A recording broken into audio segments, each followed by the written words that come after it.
221.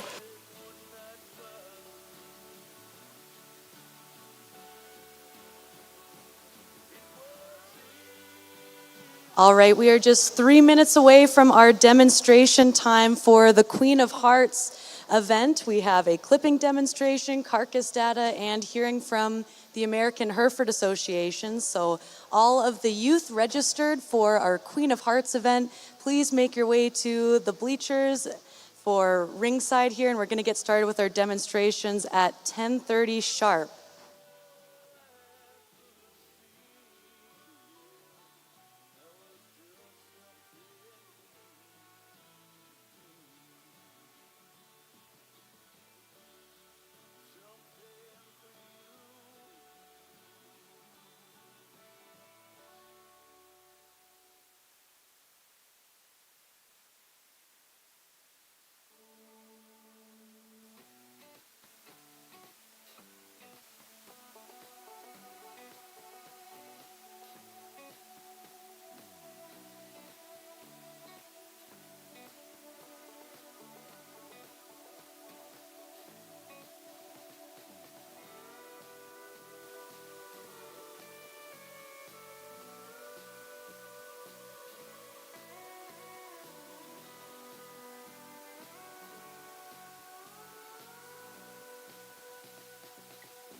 A last call for our our youth here, and anyone else for that matter that's in the barns and wants to come participate in the demonstration as part of the Queens of Hearts show today. We've got an incredible lineup of speakers that are joining us, and as you see, they're getting set up in the ring. We're going to start with a clipping demonstration, and we are very pleased. We've got Bobby Goebel here today joining us, and he's got a tremendous amount of experience in clipping and fitting cattle, and he's originally from Ontario, but resides in Michigan now. Okay. And we're very pleased to have him joining us, and he's fitted cattle all across North America, and not just that, he's fitted cattle in South America and all over the world. So it's such a pleasure to have Bobby joining us here today. So they're getting him mic'd up, and we're on a tight schedule, so without further ado, I'll hand it over to Bobby. Thanks for joining us, everyone.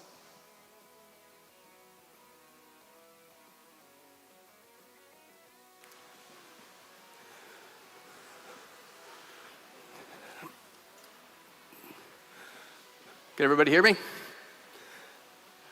Okay, welcome. I mean, my appreciation to the Hereford Association for having me here gives me great pleasure. Put on an incredible event, that's for sure, and my hat's off to them for that. I guess for me, when one comes into the chute and they've left this one real hairy for me, and that's a great thing, you know, to start from this. The first thing I want to do is evaluate them, because that's what we're looking at here. We're not going to cut. We want to fix his problems and hide his problems, or fix them as much as you can, and try to make him more appealing, not only to the judge that you're going to go in front of, but also possibly a buyer or something like that. And so that's what the first thing we're going to do is we step back from him and evaluate him. You know, what do we want to change about this calf? Well, I mean, the first thing for me, he's a little off on his hind leg. We'll do that a little bit later.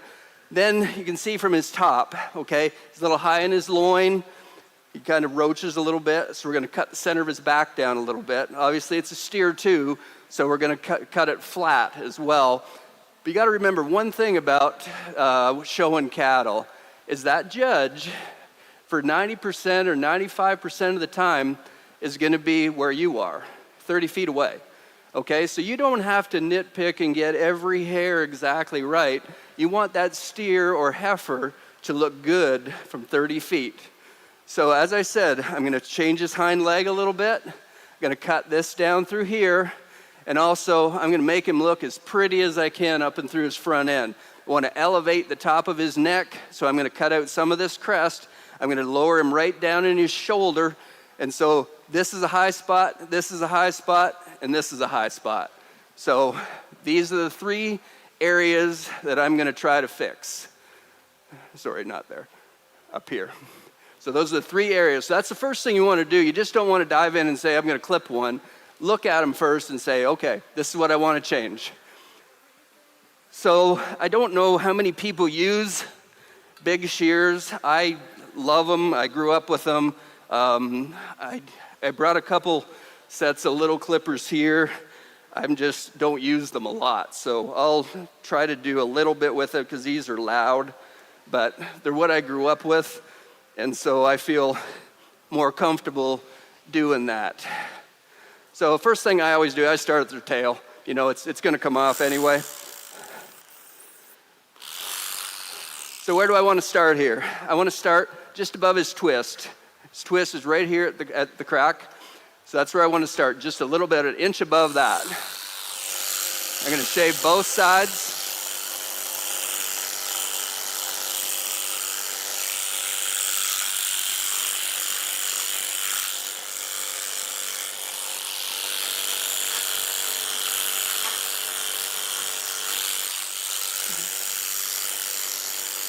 Now on a steer, I'm going to shave this up a little bit higher, okay? And the reason is, obviously I want to make his butt look as big as I can, so I'm going to make his tail look as narrow as I can. Obviously that's going to make it look wider. Out here at the back, we're going to make this square. So we don't want to follow this up around a corner and make him look like he's round tipped. We want to square that straight off.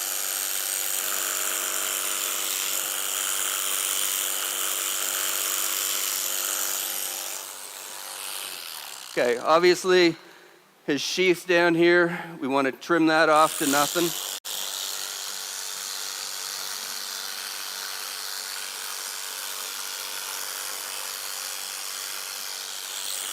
And then between his front legs.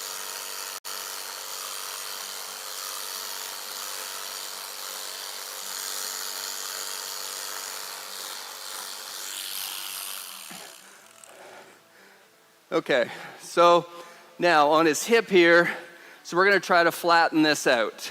Okay, we're going to take some of this round out of his back end. We're going to try to put some, just create a little longer muscle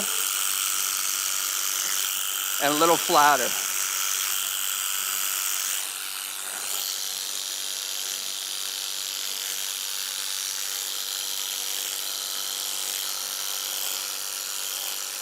And obviously, it also makes him look a lot wider back here as well.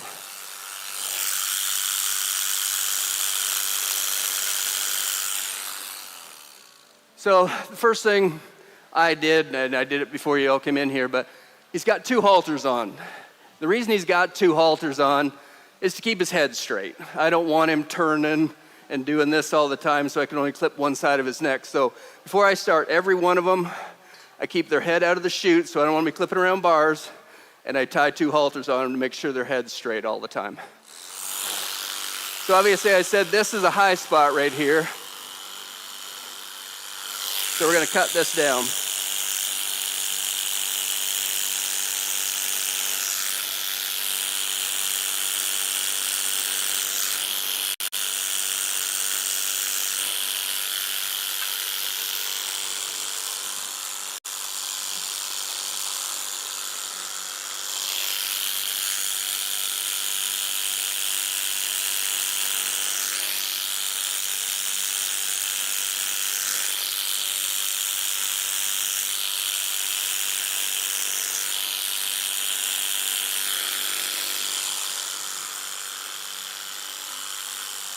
Yeah, it just changes this from the side view profile. So much more level there over his grow bone.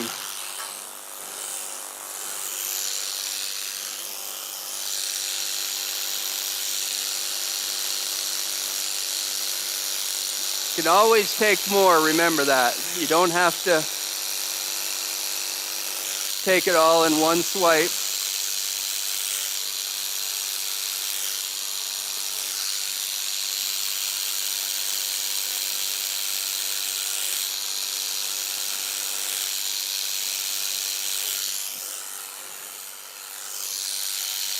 I'm going to try to use the little clippers here in a minute. Okay, so then we obviously know the top side of his shoulder is another area. So you can comb backwards on that, get all that hair standing up.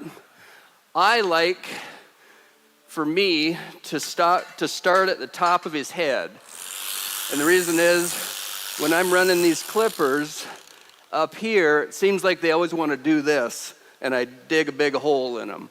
So if I start at the top of their head, they usually don't like it, but if they throw their head into me, you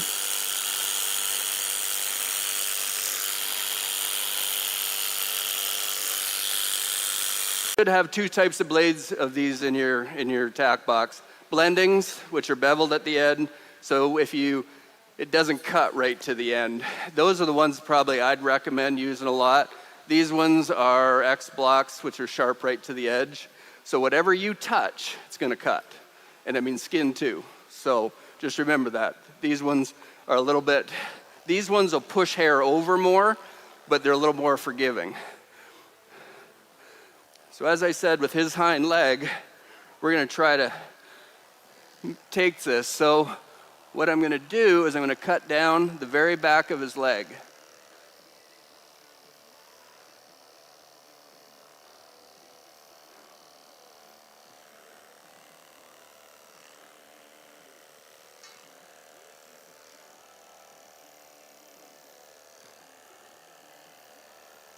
Probably should have tried these before because they're duller than dull.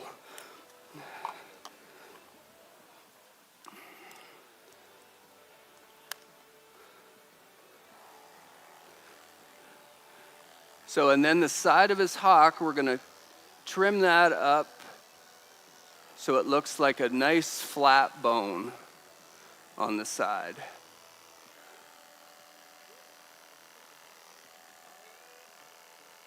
Like I said, you can always take more.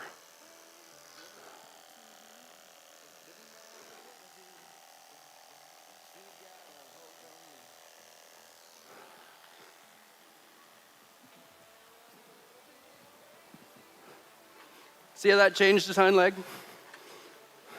Just by doing that little bit. So obviously I've got to blend it in now. So the other high spot on this calf, see how much it just changed that?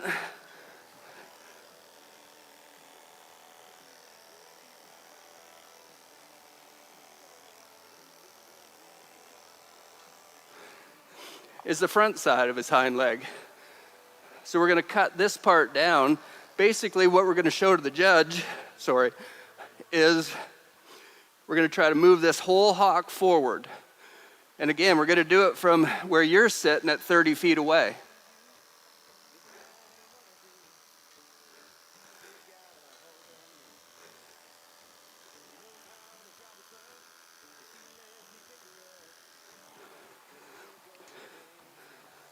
Can you see the difference in how much I changed his hind leg?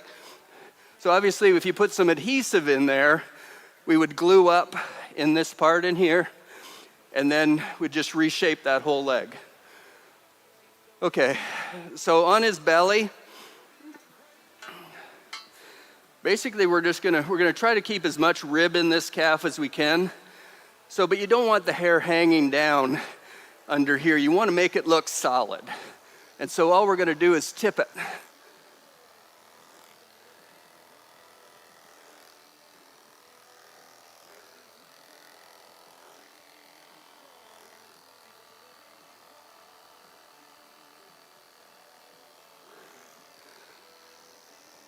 To make it look like it's his body and you can't see through the hair.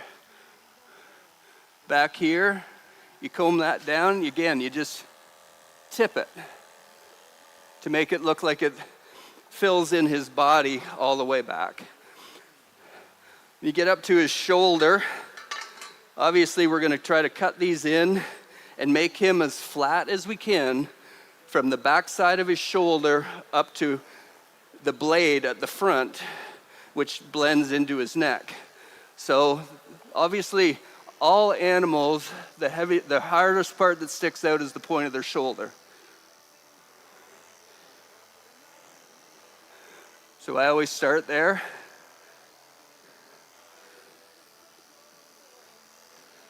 That's usually where I find out. I usually put a hole in them, usually right there, to be honest with you. And that's I call it the depth gouge, and then we go from there.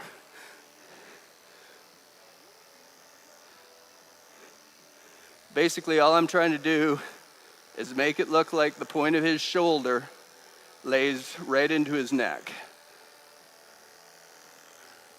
Now I'm going to trim a lot of this out down here because I want him to make him look pretty. I want him to see as up-headed and as high-necked as I can for the show ring.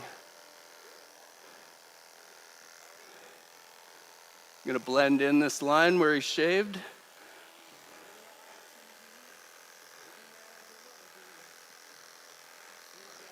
On this calf, probably, if it's me, sorry, my too fat zipper broke. For me, when I'm clipping a neck, I like to leave the line more up here, okay? And the reason I'm doing that, and I don't care if I really blend it all in as well, is again, from where you're sitting, if I put a line here, all it does is extend his neck from here to here, right now it looks like it's from here to here. I'm gonna extend it out. I'm gonna make it look longer, okay? And it's just a visual thing, but it really, when you step back and look at it, if I did two sides of it, you could see a really, really big difference. So he's got a little bit of, looks like an injection site here too.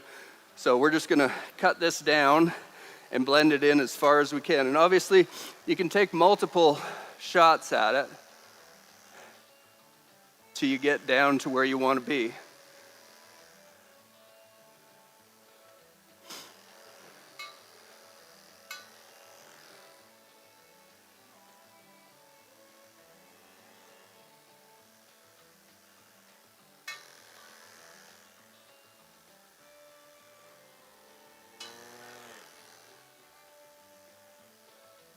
And don't worry if you put a hole in them. Every one of them's got a hole in them somewhere. Some you can get out. Other ones, if you're clipping his top and he coughs, there's nothing you can do about it. So if I was to go completely clipper deep right here, can I get it out? Maybe on a steer, I probably can. I could cut him down enough and with enough paint. Because, one thing, I'll say this, if you can clip a Hereford, you can clip any breed there is. And the reason is, you get a Hereford too tight, they change color. So have the right color paint. And I mean by that, I can tell you a funny story about my daughter that I was clipping at a junior show, and I was going about this fast, and she coughed. I got that long, 3.5 inches wide, right down her rib cage on her show side, right here. And I literally flopped the toupee back, and I glued it, and I told my daughter, I said, make sure you paint that before you come to the ring. Apparently I didn't realize my daughter was colorblind at the time. She put fawn paint, she was about this close to it, turned it completely black. Anyway, we ended up winning the class, and the judge's first comment was, I'm going to use the heifer with the blemish on her side. So get the right color paint. Herefords are hard to match. It might take a couple of them, but get the right color paint because you can always hide a hole with paint. So what I'm going to do is just tip the ends of his neck right up to his ears.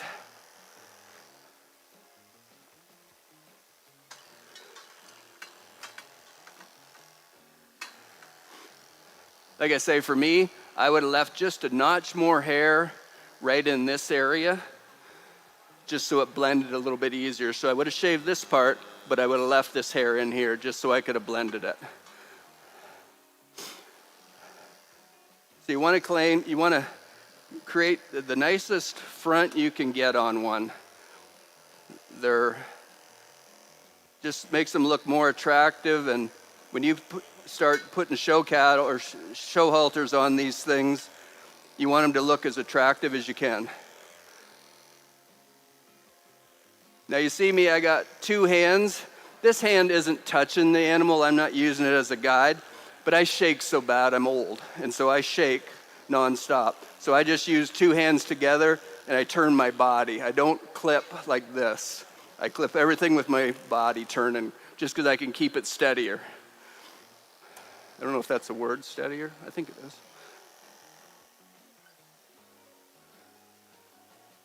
So right here at the top side of his neck, I'm almost bald right now.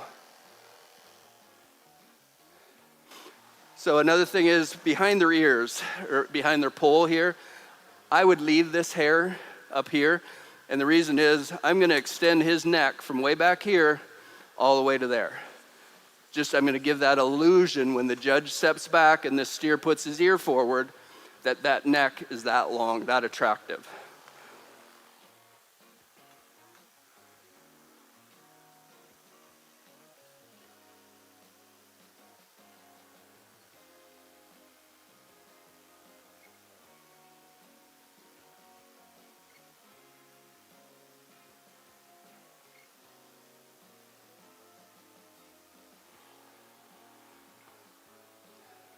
So you notice on this one, so neck looks a little different, a little better, I think.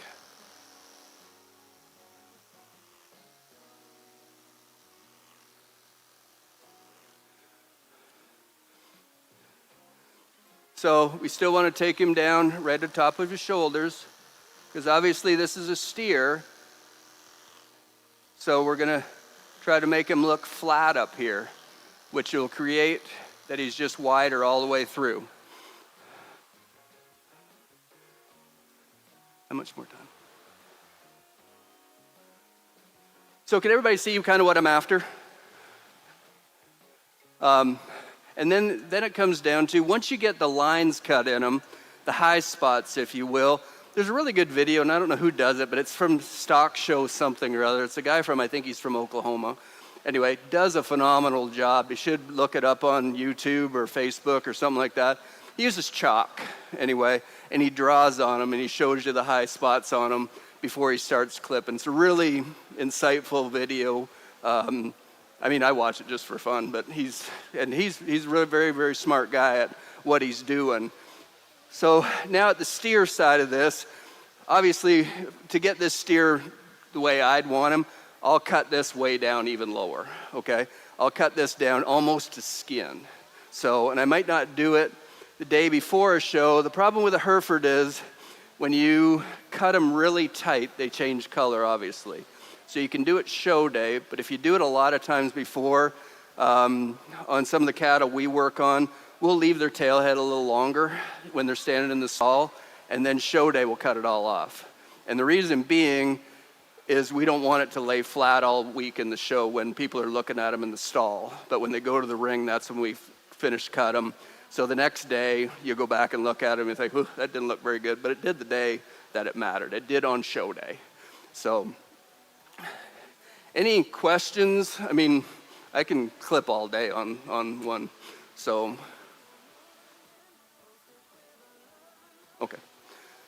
Is there any questions, I guess, to start with that, or is there, I mean, obviously we're just kind of cut lines in them. That's what we're trying to do originally, and then we'll go back and tip. He's got great hair. I shouldn't say most, but a lot of Herefords don't have this kind of hair. And if you've got one that's really, really long-haired, and you blow on them and it all lays flat, for instance, those ones, like this spot over his brand here, you know, obviously we're going to cut that down and get it down so it lays in. But then it comes, once you get your high spots cut into them, then you can go and start blending everything, okay? And so you want to go as deep as you can everywhere, and then start blending everything from there. And so with this guy, you know, would I cut much off his sides? I'll probably lay his hip in a little tighter, just so his hip doesn't stick out as much. Hard to see from where you guys are sitting, but.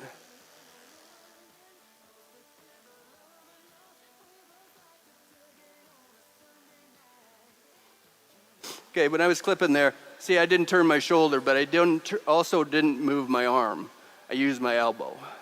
So, and that kind of keeps me in line with what I'm doing. I can keep it kind of going straight. It's when you start doing this, you'll get a whole bunch of. So just lay his hip in a little nicer.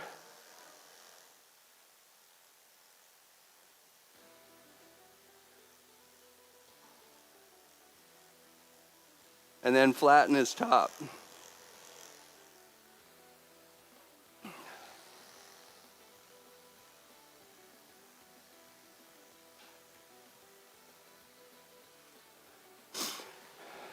Now with this one, like I said, there's an injection site right here, just a little knob on his shoulder, which is fine. I mean, so I wouldn't clip it much tighter than that. I might go tighter show day, but then I'd paint it if I was gonna do it. If not, I would just leave it. Nice thing about it, he did it on the right side. So it's not the judge's side, so there's nothing on this side to impair that side. When the judges, like I say, he'll be 30 feet away from me all the time, or most of the time. So you can go from there. I'm about done. If there's no question.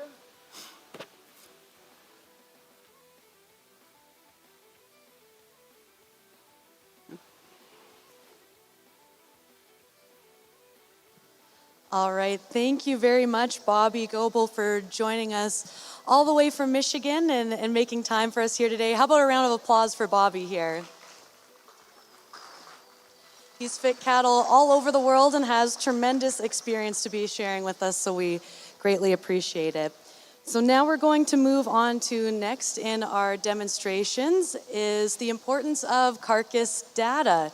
And we're going to hand the mic over here to Grant Hershey, and Grant's got an exceptional string of cattle here this week that you've probably all seen, but he also owns a meat shop in Okotoks, and carcass data is certainly something of value and very important to him. And Grant himself is a certified beef grader and has graded beef at Cargill as well, and he's very interested in carcass data and sharing with you all today and how you can use all aspects of technology, whether it's EPDs, DNA testing, etc., of how they make their decisions and the best quality. So thank you, Grant, for joining us here today and investing in the next generation. I'll hand it over. Well, thank you. Can you all hear me? Okay, I'm Grant Hershey. And are you having fun? What are you here for? How come you're here? Are you going to win a heifer? Yeah, you're going to win a Hereford influence heifer maybe, eh? That's why we're here. Okay, how many were here last year? Perfect. How many won a heifer last year? Anybody win a heifer? There's one, there's one, there's one. Are any of the heifers going to be here tomorrow to go on the show? There, this lady right here. She's going to bring her heifer. There's another one. You're bringing yours tomorrow? Okay, that's awesome. They're a year older. They're a bred heifer now.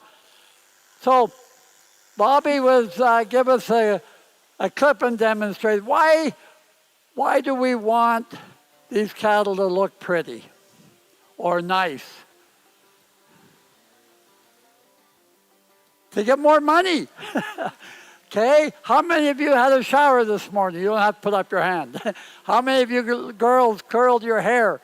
You wanted to look pretty, right? Well, that's what we want these to do. But more important, we want to emphasize where the better cuts of meat are. And I'm going to talk about the better cuts of meat and what we're doing. What are we really raising? What is our industry? What are we trying to do? As a beef industry, what are we trying to do? Pardon? Yeah, we're trying to raise beef. You know, we have a meat shop. A guy come in our meat shop and he said, do you have a beefless burger? I kicked him out. You know, I'm raising beef. And we have as an industry that we promote that. We promote that we love these cattle. We promote that we're good stewards of these cattle. We promote that it is the best form of protein there is. And we got to do it efficiently. And we got to do it as cheaply as we can. So, do you all know what you're raising? How many of you got cows at home? Just about everybody. Do you know what you're raising? Pardon? Beef. We're raising beef. Are all beef created equal? No.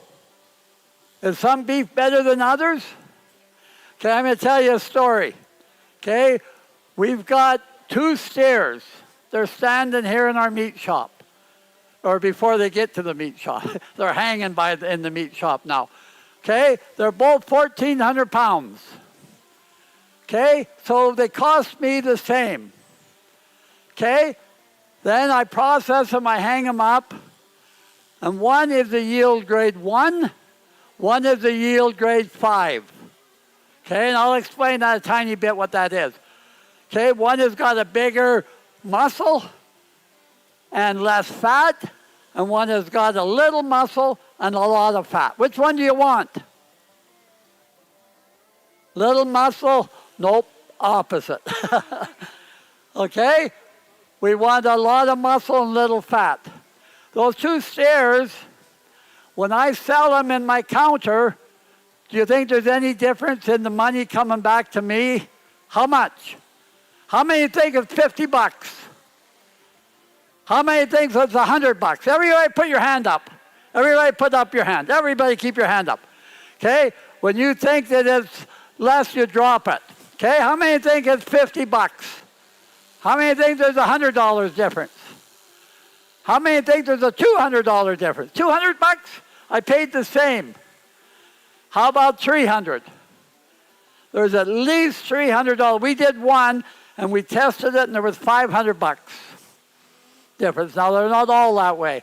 What's your favorite steak? What's your favorite steak, buddy? T-bone. What is somebody else's favorite steak? Sirloin. Okay. Prime rib. Okay, rib steak. Rib eye. Did you know that the prime rib or rib eye and rib steak is exactly the same meat? Did you know that? It's just how we cut it as butchers, whether we keep the bone in, whether we put it as a roast, whether we take the bone out. Okay? So, that is why we have Bobby. We want Bobby to make this animal look like the better cuts of meat is thicker. And we got more of it. Okay?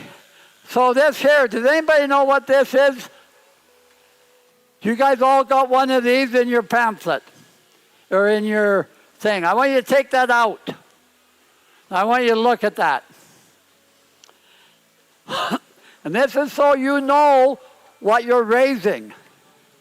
Okay? And this is so that we will try and find cattle that got more of the good cuts of meat right through here. This is where the good cuts of meat are. Okay? How much is hamburger today? $8 a pound? $10 a pound? When I started, it's going to tell you how old I am. When we started our meat shop, we had a meat sale, and our hamburger was 99 cents a pound. Now, it's $9, $10 a pound.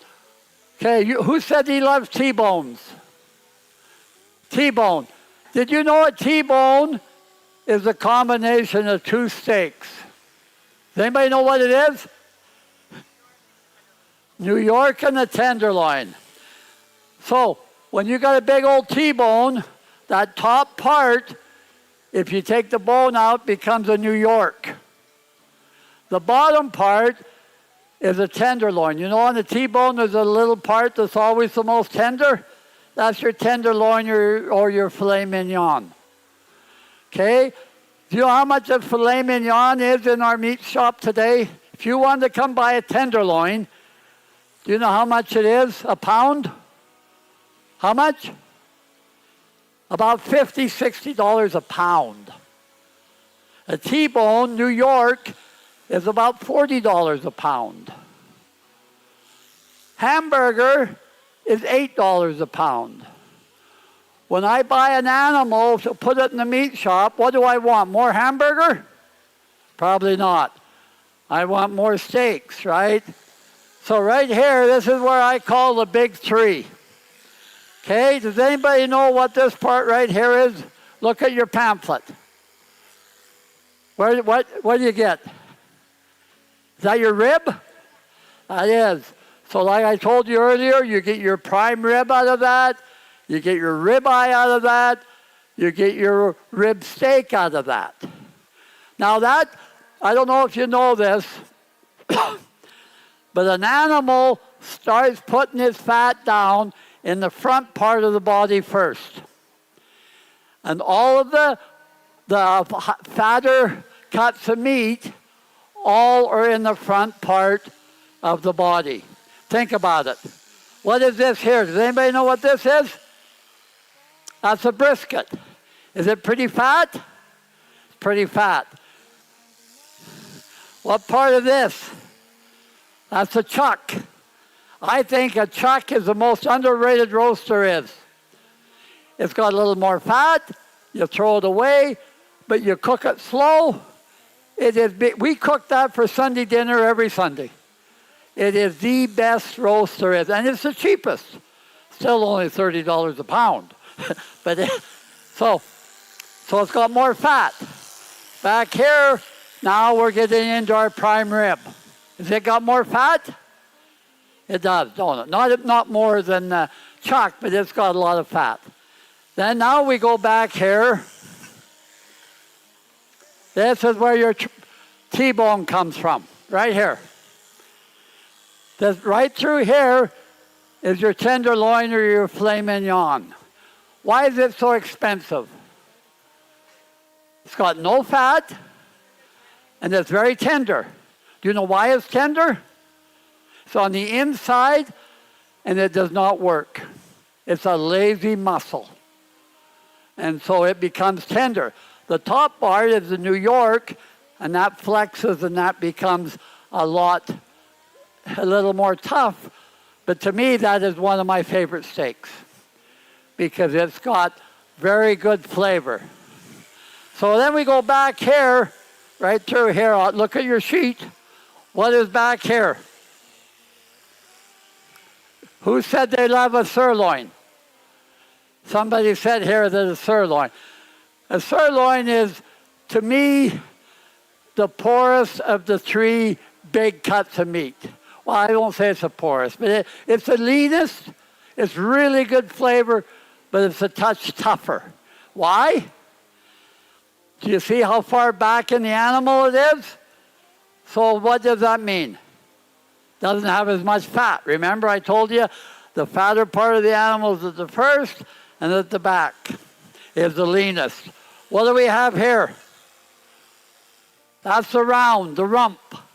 Everybody on these show steers wants a big old butt. And that's wonderful. But why do we want a big butt? Just so it hopefully translates through to the whole part of the animal. Remember, always remember, right here to here is the most valuable cuts of meat. That's the most expensive. That is probably where 40% or 50% of your value comes, me as a butcher.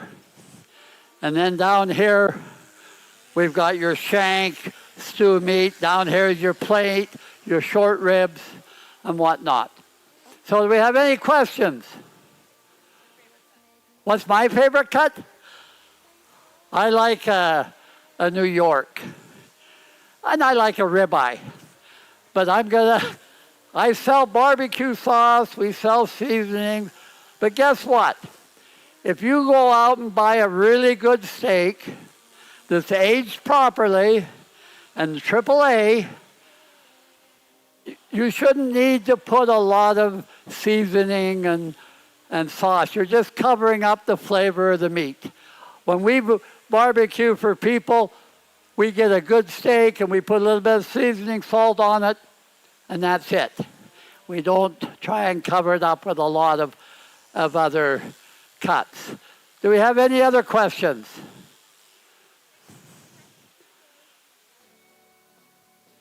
Okay, so I think I want you to remember one thing today, and that is you are the future of the beef industry. You guys sitting right here. And what happens in the next 20, 30 years is going to be really important to our beef industry. Because guess what? There's people out there that don't like our beef industry. Can you believe that? They think we're bad. They think that they can find a better way to give protein by beefless burgers. What does that do to our industry? What does that do to our grasslands? What does that do to our heritage? Okay? And so we really need to work hard to produce better beef, to be better ambassadors to the industry, to stand up and say, no, we're not bad. Thousands and millions of acres can be used in this country for nothing but raising beef. It's the best protein there is. I love the beef industry. I love our cattle. And we love all of you. And I hope you all win a heifer. Good luck and have fun. Thank you. Great. Thank you, Grant. And thank you for sharing with our youth here at Queen of Hearts today. So next we have some guests joining us from the American Hereford Association. We'd welcome Aaron Freet is here joining us, and he's a field man in Region 2, but he is from Mott, North Dakota. and he's born and raised on the Hereford Ranch there, where they sell their bulls at Freight Herefords every February, so keep a lookout for that. We've also got Eric Lover, who is the president of the Montana Hereford Association, joining us, coming into the ring now too. So we know how important our connections and friends in the U.S. are, so thanks for being here, Aaron, and I'll pass it over to you. Hello, I'm Aaron Freed, like she said, from Mott, North Dakota, and I'm the American Hereford Association field man for Region 2. And so I represent all of the breeders in my region, and I help them market and sell their cattle. My region is North and South Dakota, Montana, Colorado, and Wyoming, and then I also make it up here and represent you guys in Canada. This is my first time up here. It's been a great time so far, and I thank you all for the hospitality. So, like she said, I grew up on a Hereford ranch. We've been selling bulls for as long as I've been alive. My dad got into the registered side in 1972 when he was in high school. And we started out private treating them, and then we kind of got to the number where we could have a bull sale, and that's what we do there. So I've been in the Hereford breed my entire life, and now I kind of work on the seed stock side of things with the Hereford Association, going to bull sales and helping people rep their cattle.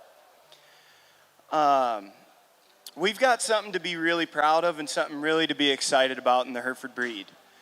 Some of our competitors in the cattle business have concentrated on single trait selection as far as calving ease and marbling. And in chasing those two traits so hard through single trait selection, they've really given up some of the things that the Hereford breed excels in. And that is our foot and bone, structure, and mass and capacity. We're seeing a lot of commercial Angus breeders in the States now looking back to Herefords. They're seeing the value we can add in their feeder calves and in their replacement heifers.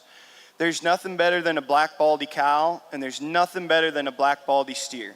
They're more efficient, they last longer, you can't kill them. We do not have late-term mortality in the black baldy steers like we do in the straight Angus steers in the feedlot. That's been a big deal. You put a pile of money and time and effort into these steer calves, raising them all the way up to be a fat, and then have them die of a heart failure, 2 weeks or a month before kill date. That's just money you're pouring down the drain. And so we're seeing, and on the other side of that, as there is a shortage of cattle and cattle going through the packers, they're feeding these steers and making them heavier and heavier. And a lot of the Angus influenced cattle don't quite have the frame and length to support all of the weight that our feeders are trying to put on these steers. And so they're finding these Herefords, they can feed them up to be 1,700 pound fats on the day they die. And they're still getting around, they're still getting up, they're walking to water, they're going to the bunk. I mean, we've got a lot of good things going. As the herd rebuild starts here in America, I'm seeing a lot more people coming to these Hereford sales that I've never seen before in my life. I've been going to a lot of these sales. I've been on the road for 10 years going to bull sales. And my previous job, I worked a lot of the same sales that I'm working now. And every one I go to, I see somebody new that I've never seen before in my life. We're taking market share and we're doing it fast. Our averages on Hereford bulls, I know the market's good. I've been involved in it. I sit in the sale barn too. I'm aware that everything is selling for more money. But the averages on our Hereford bull sales compared to Angus bull sales that I've been watching have been increasing by larger numbers. The Angus sales have been increasing by. So we're seeing a lot of people coming back home to Hereford, and that's something to be excited about. You guys should be just absolutely wound up about what's going to happen this afternoon. I have been to plenty of Hereford junior events in the States, and from what I've told, I've never seen anything like what's going to happen here this evening. You have a tremendous opportunity to get a heifer that right now is going to be the most valuable asset you might put your hands on. I know there's a lot of talk about how, we're too high and beef is too expensive. You look at a pound of beef versus what a pound of Doritos in the bag costs. And a pound of Doritos costs $2 more than a pound of beef right now. And tell me what you would rather have on your supper plate. Would you rather have a big ribeye steak or a pound of Doritos to eat for supper? I know I'd pick beef every time. So I hope you guys get a chance to win a heifer. I hope you take her home. I hope you get her bred and get into this great industry, because it is an excellent industry to be a part of. Everybody helps each other out. We're all friends, and at the end of the day, we all have the same goal, and that's to make beef better. So thank you guys for coming here today, and good luck.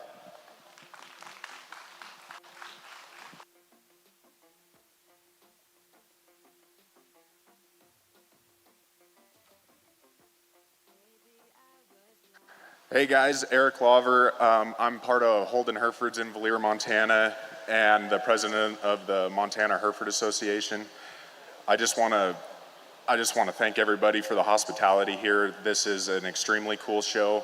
The amount of Herefords in this barn is impressive. You're not going to find that anywhere, even in the States. Not really seeing this kind of support for the breed at these shows, like on this scale. So it's really well done to all you guys. This giveaway, I don't know that I've ever seen that before. So this is a really cool opportunity. The value of these animals is just going up right now.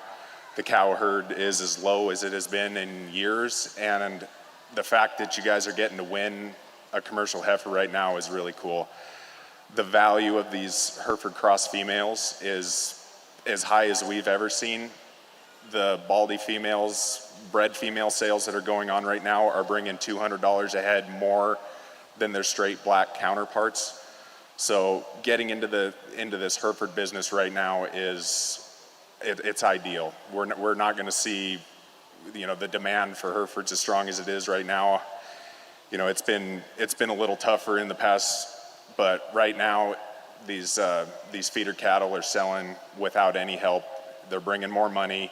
You're getting more pounds without having to do any extra work.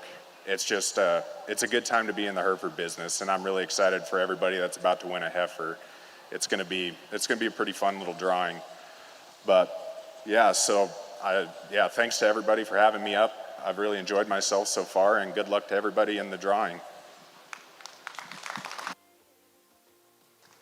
Great, thank you, Aaron and Eric. And how about we give all of our demonstration speakers another round of applause? That was a great morning, and we sincerely appreciate their time and their investment in the next generation here.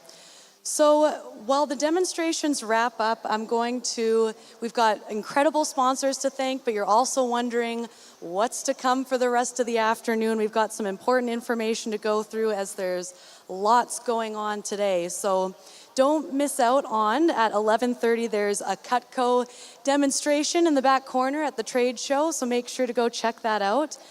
12 p.m. noon sharp is the registration deadline that youth have to be entered for the Queen of Hearts if you want a chance at those lottery heifers here later this afternoon. And for any of the adults or parents in the bar does open at noon, if you only remember one thing I say today. We're going to have youth back in the ring. You're going to be here by 12:15 sharp, please. And we're going to do a group picture with the Queen attendees and all of the sponsors. And then stick around, because we're going to have 12:30 is when there's going to be the pizza party. And a big thank you. We've got Lost River Ranches, that recognizable bucking horse logo there, and Lost River Ranches sponsoring the youth pizza party for Queen of Hearts. And for anyone participating in the Jeans event, the People's Choice Jeans of the Future female ballots, they are due at 12:30 today. So you got to get those entries back. And the Jeans of the Future female sale is going to kick off at 1 o'clock here. So at just before 1 is when they're going to announce the People's Choice for the future females. And then they're going to kick off the sale, followed by the rest of the catalog in order. So make sure you get some of that information. And as well, here at the pizza party, they're going to be drawing for the youth ambassadors that are going to be helping us present prizes in the ring, and comes with a little bit of a goodie and a swag bag. So Later this afternoon, also at 2 o'clock, is when the Hereford Jeans event begins. So 1 o'clock is also going to be your deadline to get registered if you haven't got your ballot yet. And when that starts is the deadline to enter your ballot for the jeans. So followed by Best of the West Bull Sales, going to be at 3:30, and the Queen of Hearts lottery that you've all been waiting for at 4. So as you can tell, there's lots going on today. Get your hands on a program, because that's lots to remember, and stay tuned with us. But I did, before we break for lunch here, want to note a big thank you to our event sponsor last night. We had Little Fort Herefords, who was the event sponsor of the Choice Cut carcass competition, and they're certainly firm believers that a big part of the pathway to advancing the beef industry and Hereford breed is through the process of using EPDs and measuring carcass traits and feed efficiency, and a reason that they are a returning sponsor to that Choice Cut carcass competition. So a round of applause here, and very much thank you to Little Fort Herefords for their support. In that competition, we also want to recognize, we had Hershey as the buckle sponsor there, so thanks for Grant and team for sponsoring. And if you enjoyed the Barn Social last night, a big thank you to your local ranch, and that's owned by J.K. Fraser's. They were our Barn Social sponsor and brought us that excellent prime rib dinner last night, and they grabbed hold of that opportunity to purchase your local ranch, and they continue to provide top quality genetics through the Hereford breed as well. So a big thank you to those sponsors, a round of applause, and we'll break here for lunch, and stay tuned for announcements, and we'll keep you posted the day goes along. Thank you.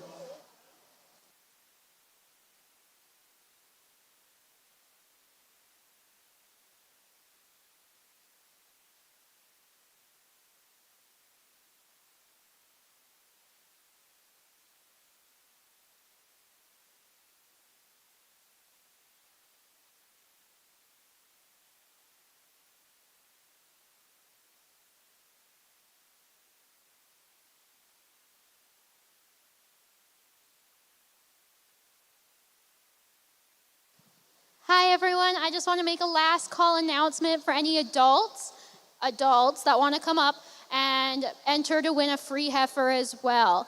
There's quite a few year tags left, and it's a fundraiser for how we put on the Queen of Hearts event, and I would love to see some more people up there. Thank you.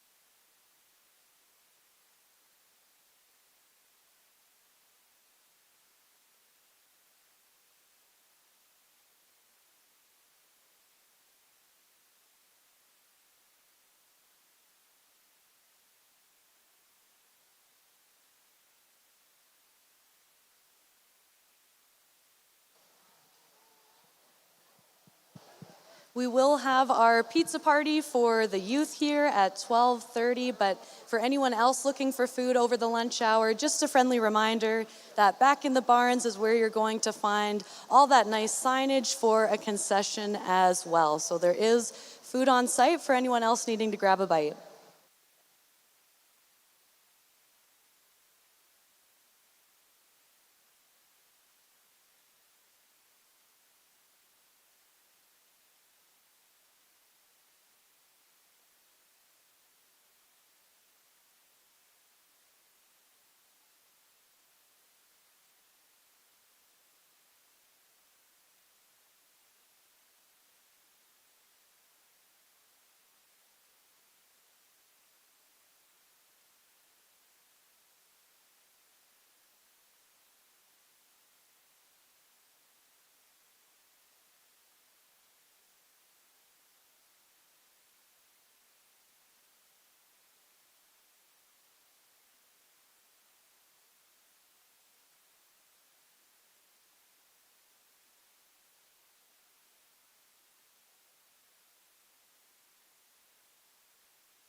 Test 1, 2, 1, 2.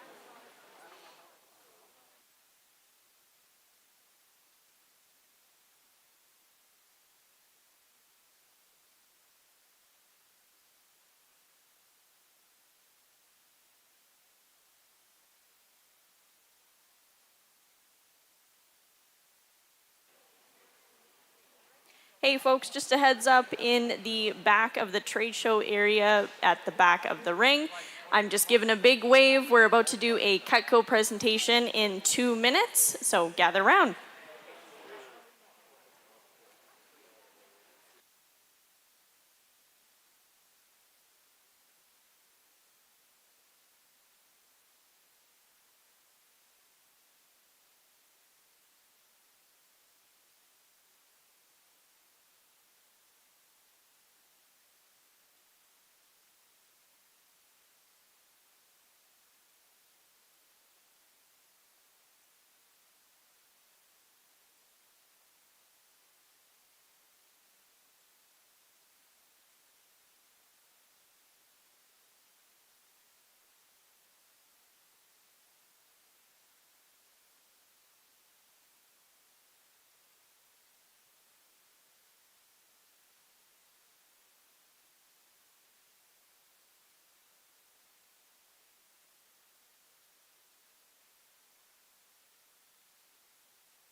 We've got some new folks joining us from this morning and a great afternoon of activities ahead. So we're going to go through just with some reminders of what's coming up for the day and how you can participate and what to expect.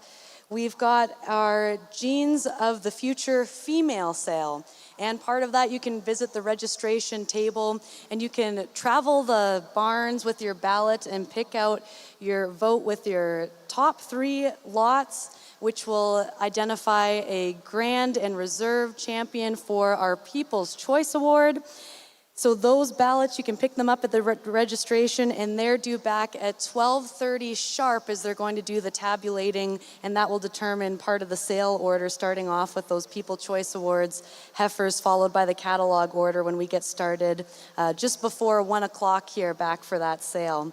Also part of that registration process is for commercial cattlemen, you're going to pick up the Hereford Jeans for the Bulls event as well.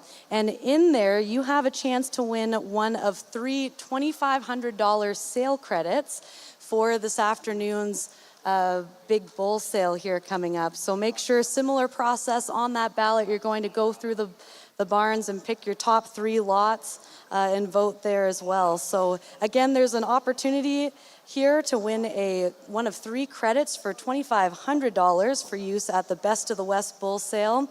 And once you get those ballots, you have all consigners are listed on the back. Each consigner has alley signage, so it's easy to find and lets you know who is participating. And of course, participating animals also have stall cards to keep an eye out for. So visit each of our consigners, ask them some questions, get to know them, and drop your ballots at the registration table. So again, that's your female People's Choice Award ballot is due back at 12:30.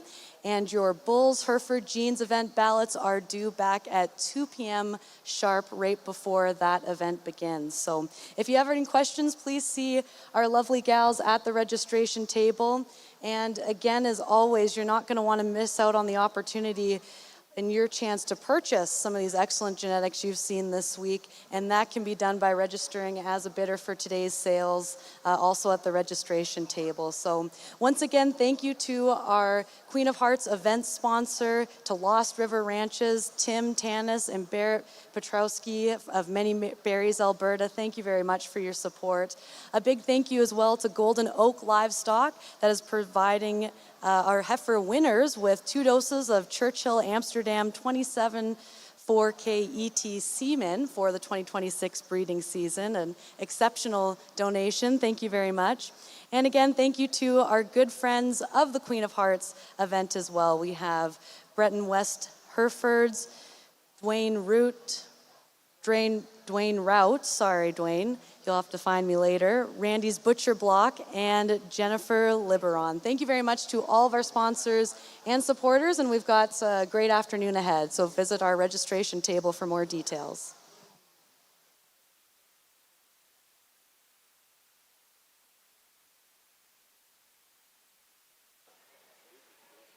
Hey everyone, I'm back at the Cutco booth, just at the back of the ring. While we are in our lunch break, we're just gonna go ahead and get started with our Cutco demo. So as you guys are coming to gather around, I would like to introduce myself. I'm Shayla, and this is my colleague Devin. We're here with Cutco. I've been in the business for the last 7 years, and Devin has 18 to 19 years experience with Cutco as well. These knives last longer than most ranch trucks, so they're definitely worth checking out.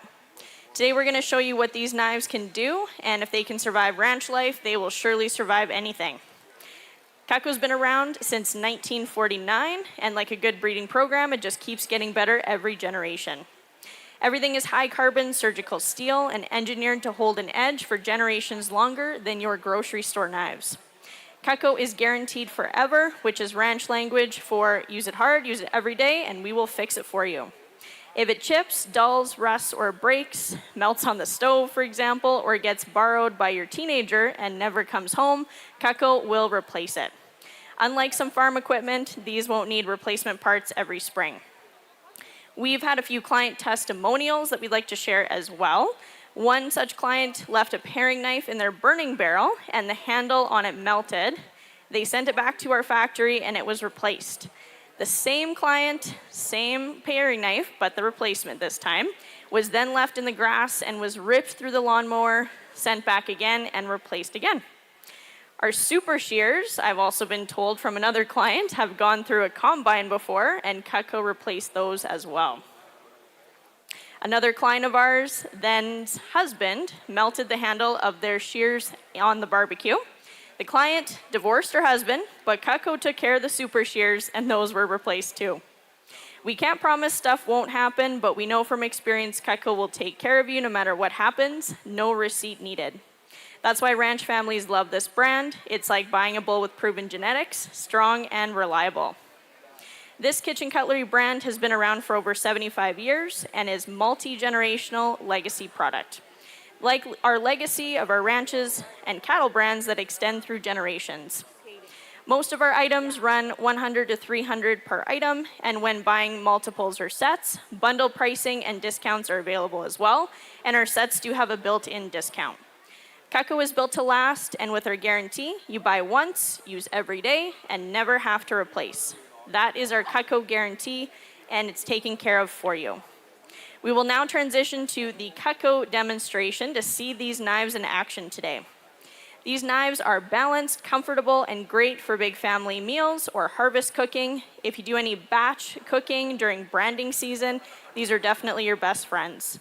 So we're gonna start with our peeler. So Devin here has our Cutco vegetable peeler. As you'll see here, this peeler can peel in both directions. So if you are right-handed or left-handed, you're good to go.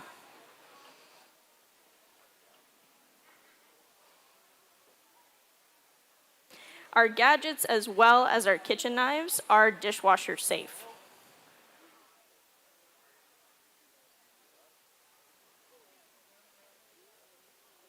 With the precision of this blade of the peeler, it peels carrot peelings, cucumber skins, zucchini, or potatoes very thinly, so you don't have to waste your food.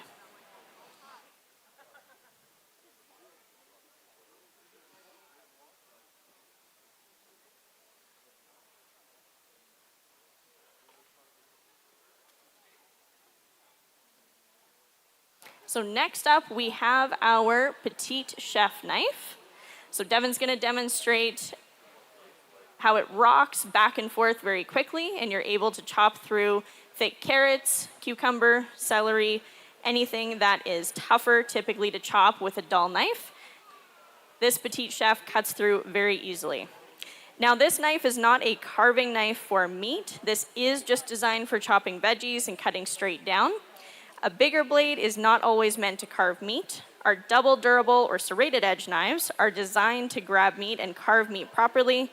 And this petite chef is just for fruits and veggies. So we'll look at our carving knives a little bit later. We do also have a Santoku chopping line that is definitely very popular as well. It does have a point that comes downwards as well to meet the rest of the blade. So this is great for dragging along the cutting board and cutting anything stringy. So Devin is showing us that here with the celery.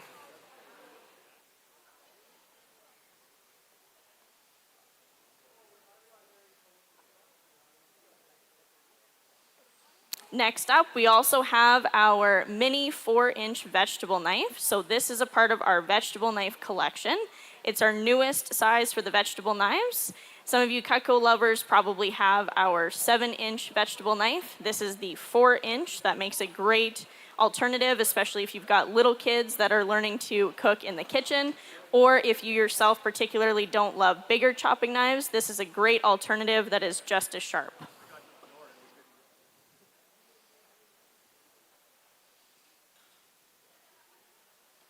As you can see, our chopping knives offer very clean cuts with very little force, which is great because cutting veggies shouldn't feel like breaking ice out of a water trough.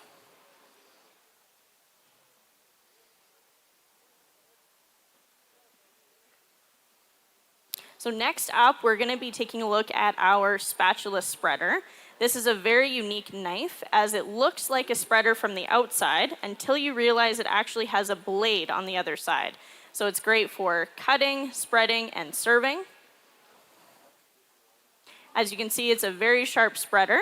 This is also nicknamed our sandwich maker, as you can do multiple different functions without having to dig around for multiple dishes. So definitely a really great time saver and also saves you on having to do multiple dishes. As you can see there as well, the spatula spreader is very, very flexible. So this is great for digging out squares, brownies, or casserole servings.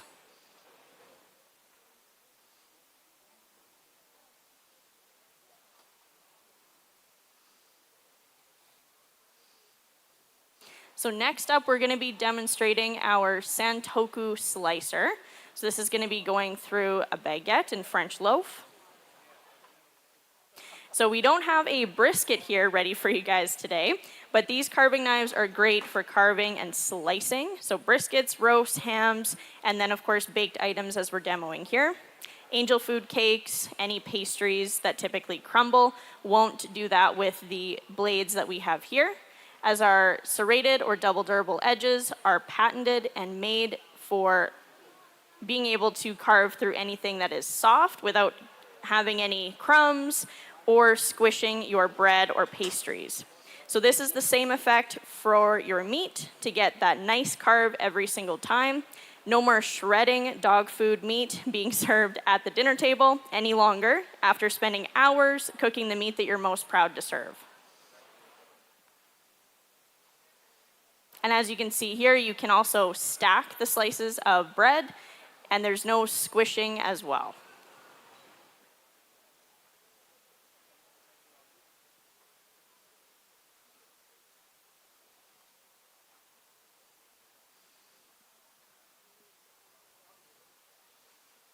All right, next up is the honeydew.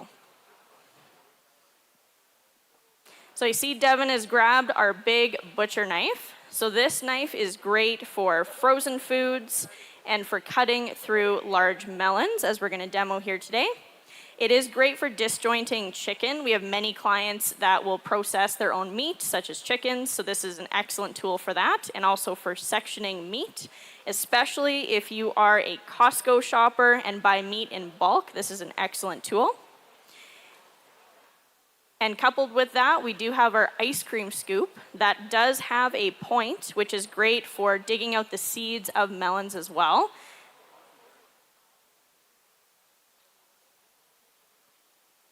And to slice through this honeydew, we're going to demo our gourmet prep knife, which is a great multi-purpose tool. It does have a high knuckle clearance, so that means you are able to chop fruits and veggies with it as well. And it does come to a point, so you can dig through root vegetables.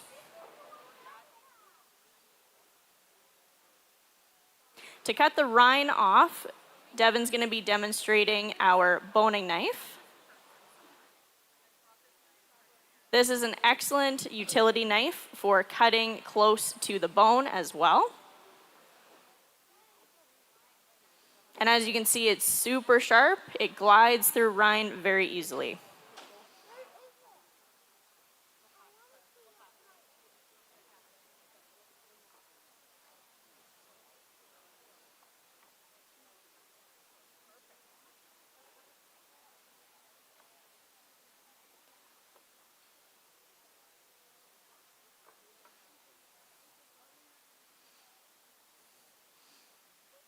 All right, next we've got the troublemaker spaghetti squash. So I'm sure many of you have trouble at home processing any root vegetables, but even potentially more so big squashes. So as you can see, this gourmet prep knife is super, super sharp. So main thing is before you go ahead and cut, you got to make sure you have a very steady grip on a spaghetti squash, for instance, as the knife goes through the spaghetti squash so fast that you want to make sure your fingers aren't caught in the middle. Next, we do have a vegetable knife. So this is our bigger vegetable knife, our 7-inch. That one is great for large melons as well.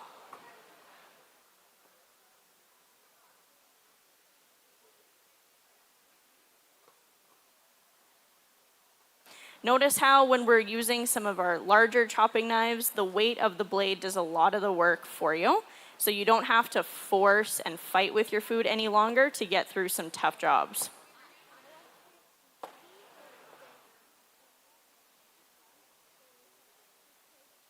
If you've ever tried to cut a squash with a dull knife, you know that that builds character. Cutco saves you from any character building moments, especially as you're prepping for entertaining as people come over. All right, next we pulled out our cabbage. So again, we're grabbing our butcher knife for that job here.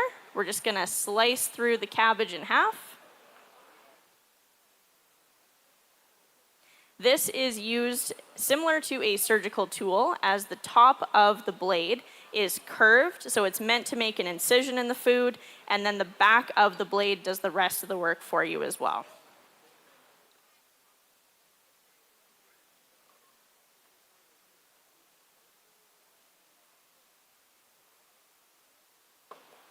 This is also great for watermelon, and I've been told that we do have some watermelon and pineapple that we'll be cutting up here as well, so definitely come on by and grab a snack.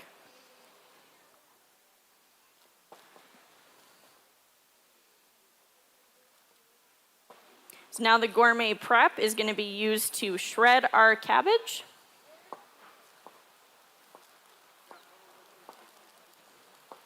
Notice how it slices through with very little effort.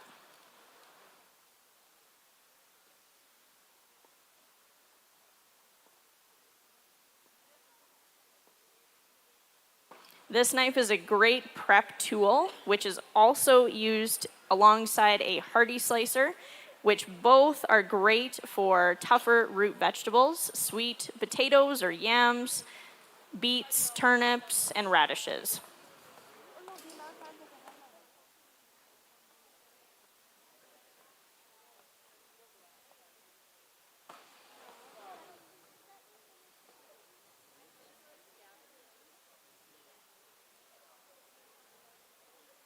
These are the workhorse knives, which are essential if you are canning or you have a garden, for instance, and you need to process a lot of your own vegetables.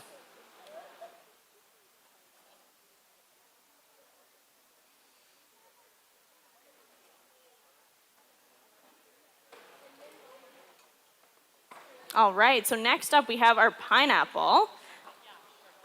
So for anyone looking for a pineapple snack, we are about to do that now.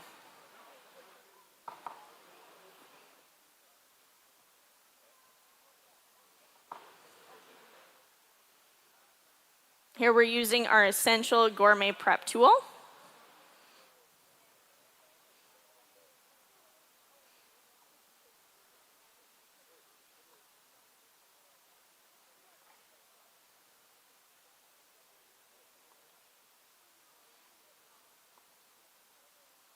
Excellent. That was fast. I should have timed that. That was under a minute.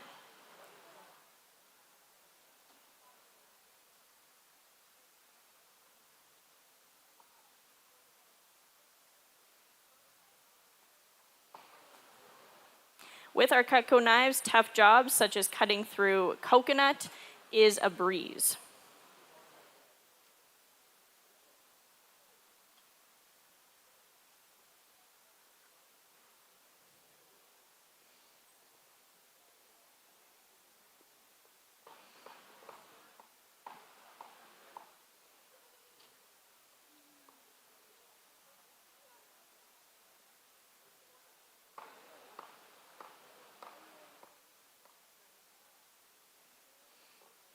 All right, for those of you waiting on a pineapple snack, I'm just gonna bring this pineapple over to the other side of the booth. So you're welcome to come up and grab some pineapple as we continue to demo the knives.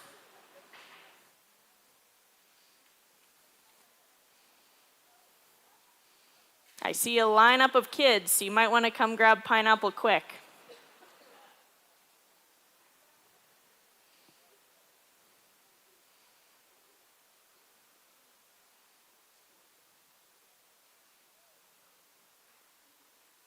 So next we're going to be demoing some tomatoes. Tough foods such as tomatoes and grapes not necessarily are tough because they're a harder food, but they're tough because the outer part of the food is actually quite soft and it has a rubbery texture. Typically what that means is as you're cutting through these foods with a dull knife, it's actually going to squish your tomatoes or squish your grapes. I'm sure many of you can relate if you've ever had a dull knife in the kitchen and you're trying to cut through tomatoes. Everything ends up just being squished salsa, and you never actually get a proper slice of tomato. This knife here that we're using to cut the baby tomatoes is a Santoku trimmer. So very similar to a utility knife that we have known as the trimmer. This is the Santoku line of the trimmer, which does last longer as it has a thicker blade, and it does have that same point that is angled downwards. So again, you can drag it along the cutting board for anything stringy.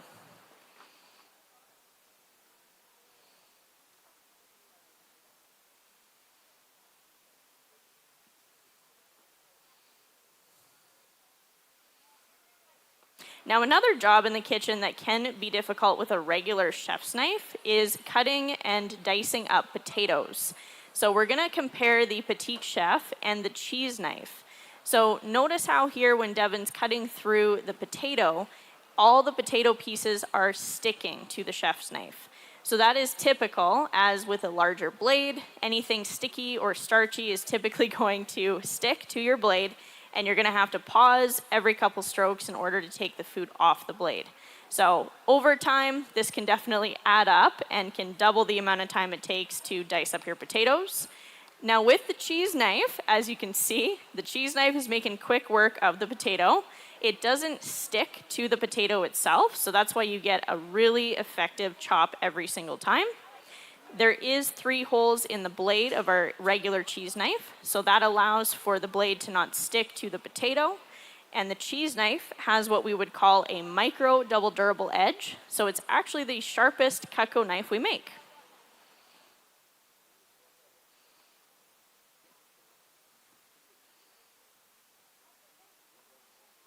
We've already had several people today bragging about their cheese knives that they have at home, and Cutco does make 3 different cheese knives and a 4th one with a different handle.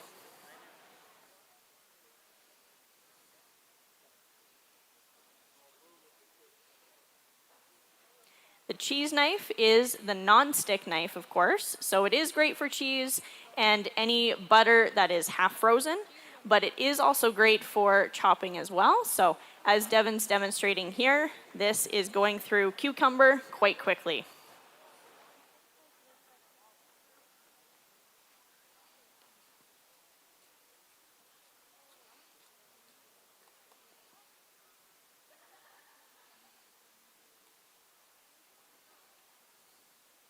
All right, now many of you asked us earlier today about our hunting line, so we are going to be doing some demonstrations with some hunting knives. We have had a client in particular use our gut hook hunting knife on stacks of bales, consistently for 3 years, cut net wrap and bale twine off of stacks of bales almost daily for 3 years straight. When that knife eventually dulled, after about 3 years of consistent use, Cutco replaced that knife as well. So I've got some net wrap here beside me. I'm just going to hold it up so you can see how the gut hook cuts through net wrap very quickly. There we go. Got to make sure my fingers don't get caught. One stroke, perfect. Awesome. And that also showcases our patented double durable edge, as we recommend our durable edges as they are very durable, and of course they will last much longer than a regular straight edge. So we do also have several different hunting knives within our line. We do have some pocket knives as well as some larger lockbacks. Personally, I use my lockback knife at every single branding. It's very, very handy. So in addition to our hunting knives, we do also have some super shears here. So these are great. They come apart for easy cleaning. They are dishwasher safe as well. And as Devin is showing here, they do cut copper. So this is a penny that we're just demoing here and making a nice flower. Maybe that's a mustache. Use your imagination. What is it? Oh, it's a bull. Okay, I just can't see from here. Awesome. So Devin just made a bull out of 3 pennies. Excellent. So these super shears are great for everyday use. We have many clients that have at least 1 or 2 pairs for indoor use and 1 or 2 pairs for outdoor use. I've had a couple clients that have used those as pruners, so they're very, very sharp, as you can imagine.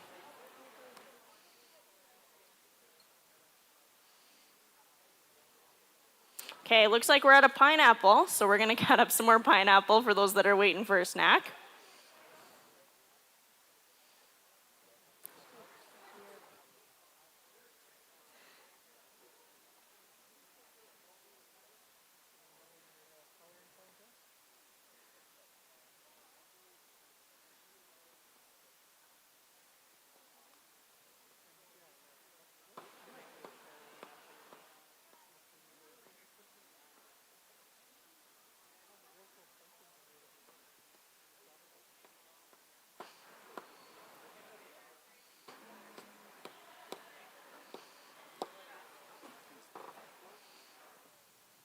Okay, pineapple is ready. It's going over to this side. Looks like I've already got a lot of takers, so the pineapple is gonna go fast.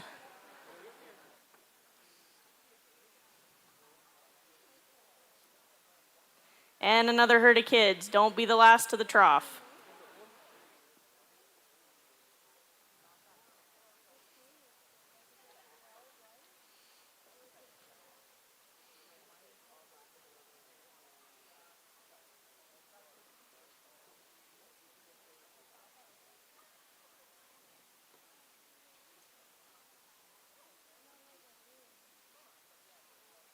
All right, we're gonna bring out some honeydew as well. It looks like we got quite a few hungry people.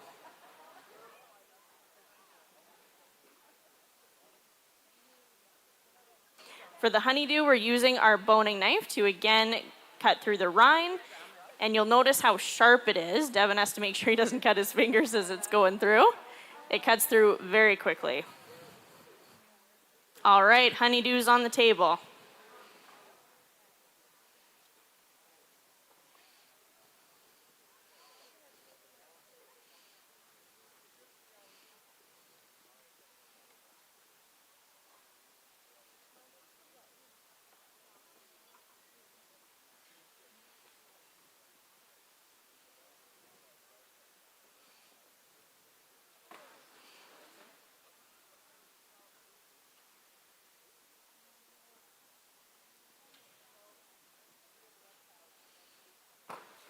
Okay, next up, we've got some butternut squash.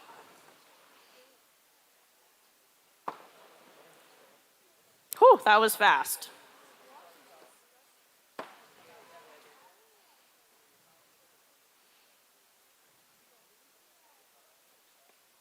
So as you can see here, the gourmet prep is utilizing the tip of the blade to cut a little insert before the rest of the blade does all the work for us.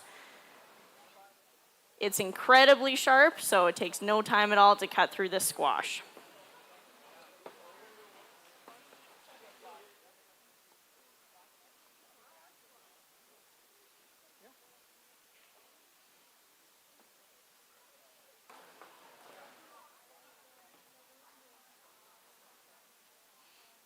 Okay, next up we've got our apple. We're going to go back to the santoku line for a second here, and this is our 5-inch petite santoku. So this is great with our 4-inch vegetable knife for those that like smaller chopping knives, or you've got kids that are learning to cook. These are great little knives that are still sharp enough to use. A dull knife is more dangerous than a sharp knife, so you want to make sure that the knives that you're using are going to be sharp enough that you don't have to fight with your food and potentially cause an accident.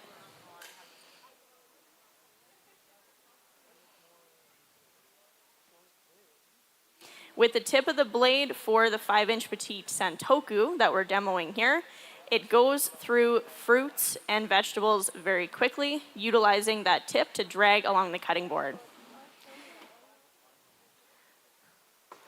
Okay, the snacks are going fast. We've got a little bit more honeydew, and then we're just cutting up some apples here as well.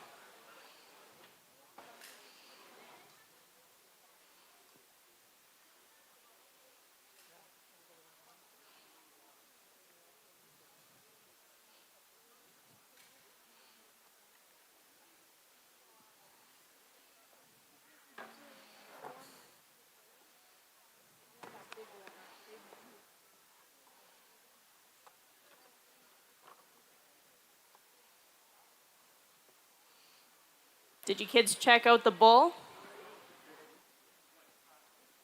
Pretty cool, hey?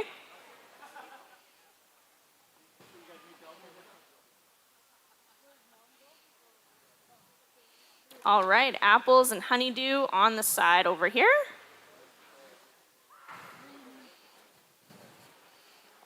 There we go.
Two.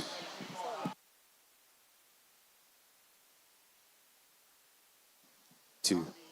Check 1, 2.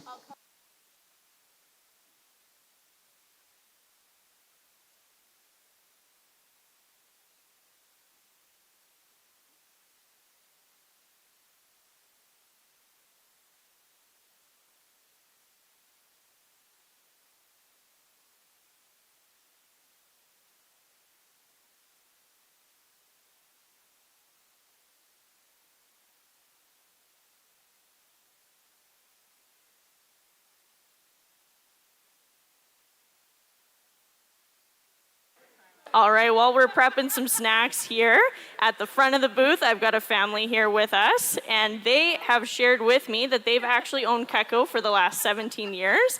I was asking Weston here beside me, and all their knives are great. Sounds like they have lasted over 17 years. They've only been sharpened once, so super impressive. Thanks, guys. Okay, kids, we got some more honeydew prepped over here. So in closing, I wanted to touch on some of our steak knives. We do have some steak knives that are here that are branded with the I Love Alberta Beef logo. We have partnered with the Alberta Beef Producers Association, so we do have that showcased here, as well as some example cattle brands on some of our knives. Now, our steak knives do have a similar edge to our tomato knife or trimmer. No more shredding through your steak or roast that you work so hard to prepare in the kitchen. Cutting through the best beef in the world requires cutting with the best steak knives, which are the showstoppers on your kitchen table.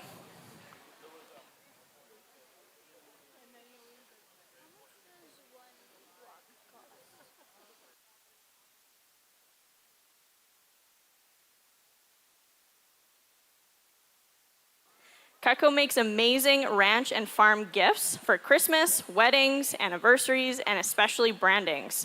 Many of our Cutco products can be engraved and personalized with messages, phrases, logos, and cattle brands like we mentioned. Everyone has their own cattle brand, and we can customize the knives to engrave your cattle brand on them. If you don't have your cattle brand digitized, no worries, we can actually do that for you. If you stop by our Cutco booth, we can help you out with that. We do have some cattle brands engraved on the knives, like we mentioned already, so feel free to come and check out some samples and see what that would look like. Personalizing these knives with your cattle brand do make great gifts and make your legacy set for your family that you can pass down through generations that's personalized to you. We also, of course, do have partnerships with other corporations and companies and associations. So some of the brands are displayed at our booth, so you can take a look at what some of that would look like for you.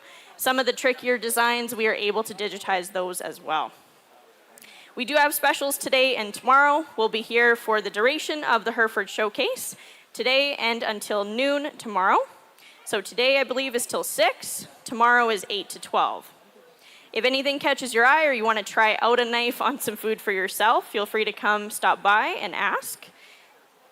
We'd love to help you upgrade your kitchen tools and also upgrade your gifting game. The best beef in the world is raised here, so why not make sure the best beef is matched with the best kitchen tools that you will use every day for generations to come. Thanks for spending time with us here this afternoon. We will be back on the mic at around 3 o'clock this afternoon again with some more snacks, and that is when we're going to be saving the watermelon for as well.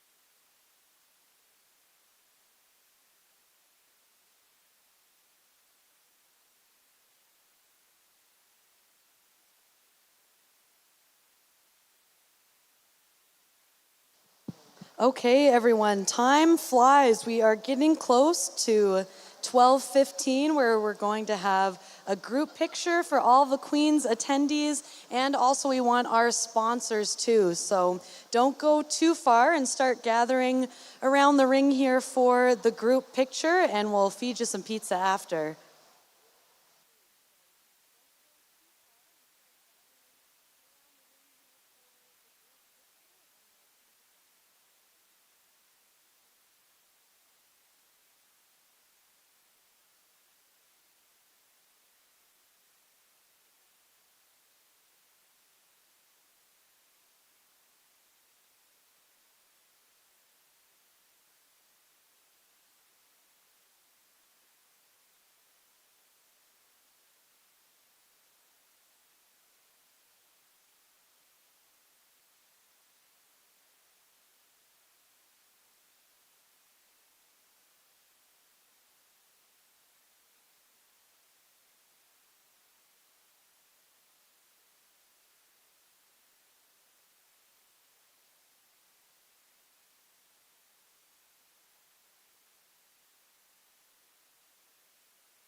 2, check 1, 2.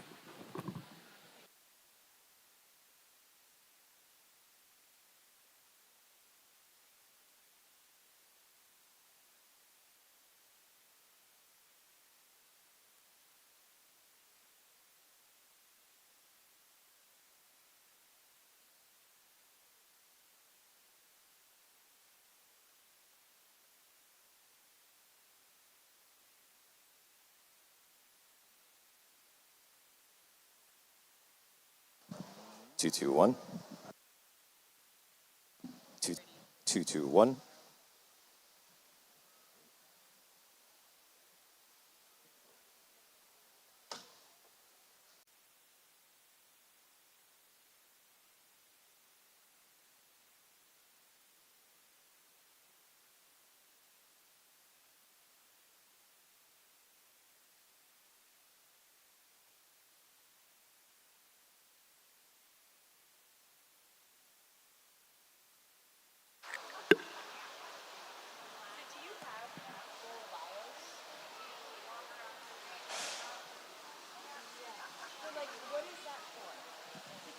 2, 2.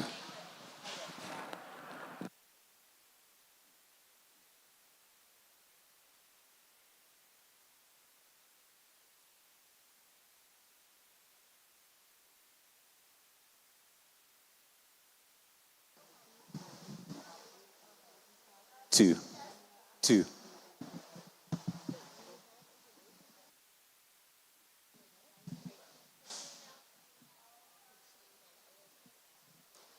2, 2.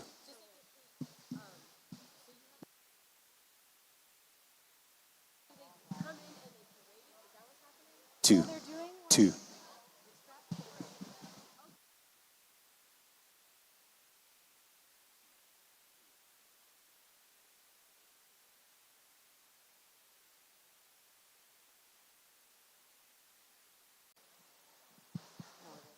All right, everyone to the ring for our Queen of Hearts group pictures with the youth and sponsors, please. Come on down. Anyone in the barns or in the trade show, we need all of our Queen of Hearts youth and sponsors, please.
Have for today. Who said me? Okay, so I see a few of you don't have Queen of Hearts hats. How many of you didn't get a Queen of Hearts hat? If you didn't get a hat when you registered, can you please step forward? We need you to be wearing a hat. How did you forget your hat? Okay, who didn't get a hat? Let's get a hat. This lovely lady is going to give you a hat.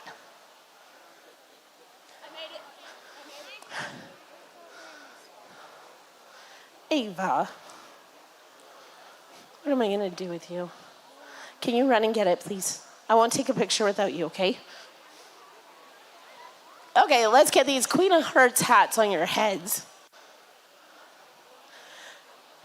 And then moms and dads that are sitting in the stands, because we have so many enthusiastic youth here today, We're going to ask you just to stand to the side because we're going to place the youth in the stand so we can take a good picture. And then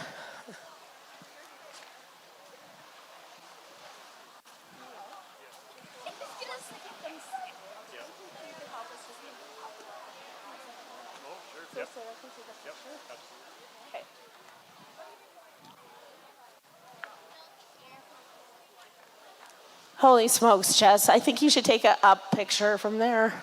Look at all these kids.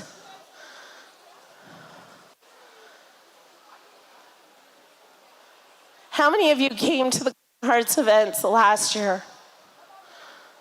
Whoa. So this is going to be your lucky year this year, right? How many of you won a heifer last year? How many of you are going to be showing the heifer you won last year? Oh, awesome. Okay, well, that's a Gold Star award, but I don't see you in a hat. I have Parker and Logan. Okay, so we're going to get you a hat, and you're going to give it back as soon as we do the picture. Don't you know from junior stuff we want you in your swag? She just needs to borrow it, Kim.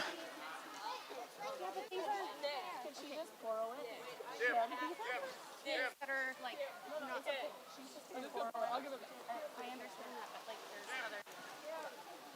Where's Parker? Jordy, where's your hat?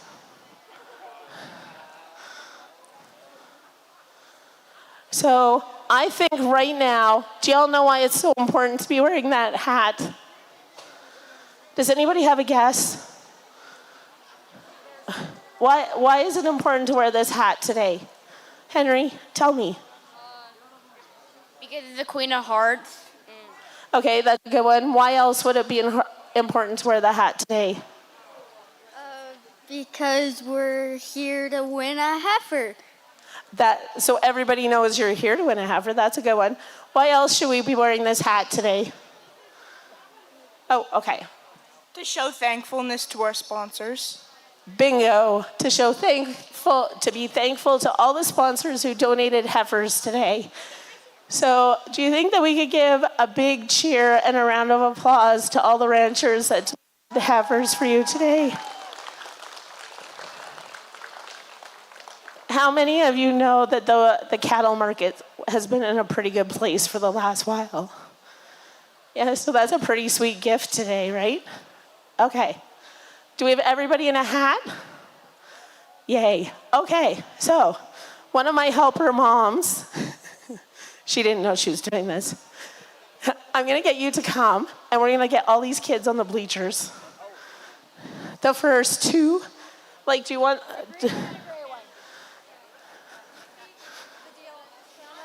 On the inside of that. From that way here?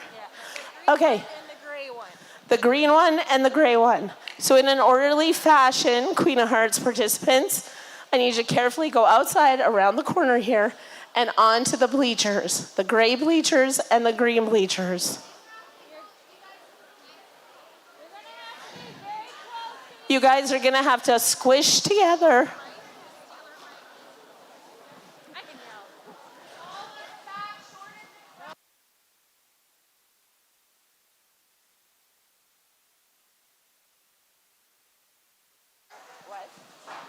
Neil, can we get a little bit of help?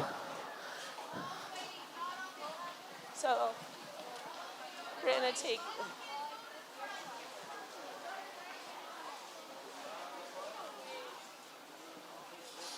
Okay, good job, guys. Let's get everybody together here.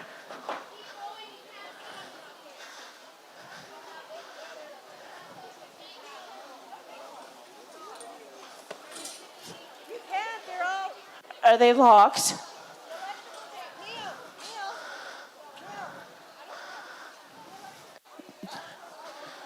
Could we just fold them in? Could we just fold them in? Yeah, but could we just fold them? We can undo the cords. Cause the cords? Yeah. Okay, this is just, does anybody have a knife? BJ, do you have a knife? Oh, we got one right here. Okay. Thank you for your patience. Okay. Thank you. Yeah. We'll lay them on the floor. Be very careful with the cords.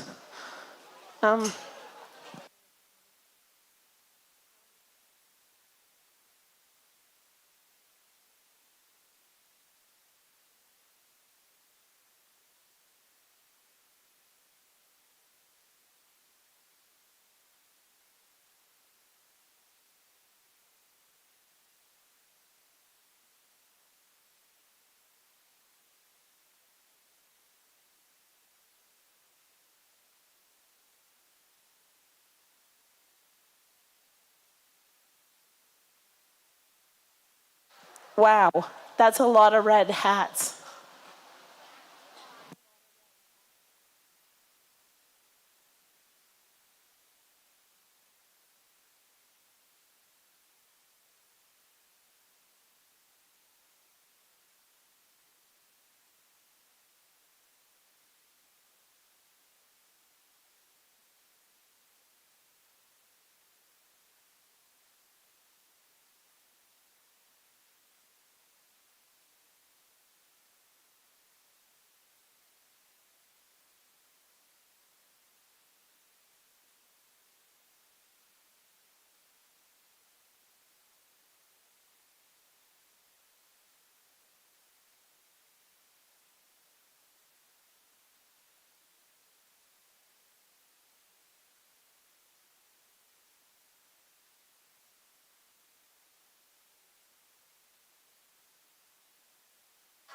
We had a lot of bulls here yesterday.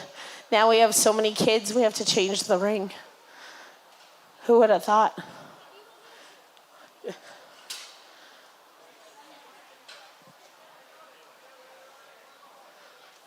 Do we want to? Can we take that?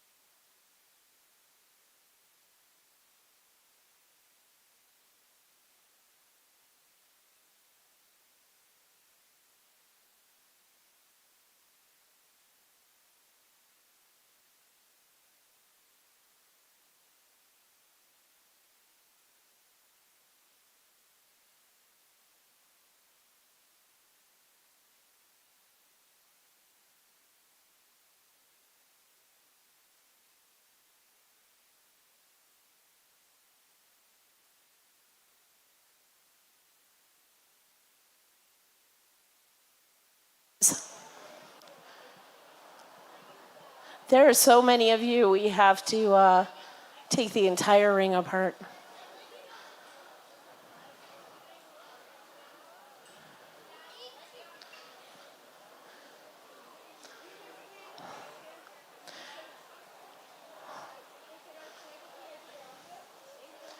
Thank you. Okay. Okay. To the gentleman who got the answer the rightest, can you please take the sunglasses off your hat? It's just reflecting in the camera, okay?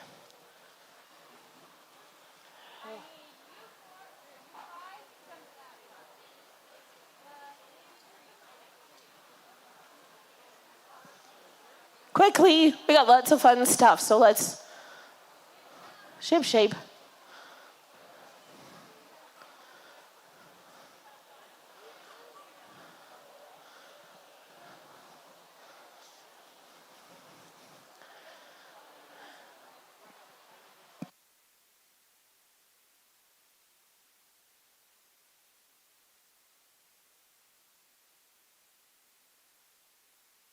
I think we should cheer for Sarah. She's on a chair. Can you give her a cheer? You guys on this side, you need to be against the bleachers.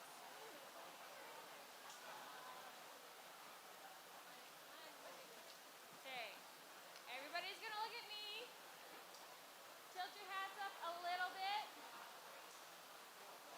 We want to see faces, big smiling faces.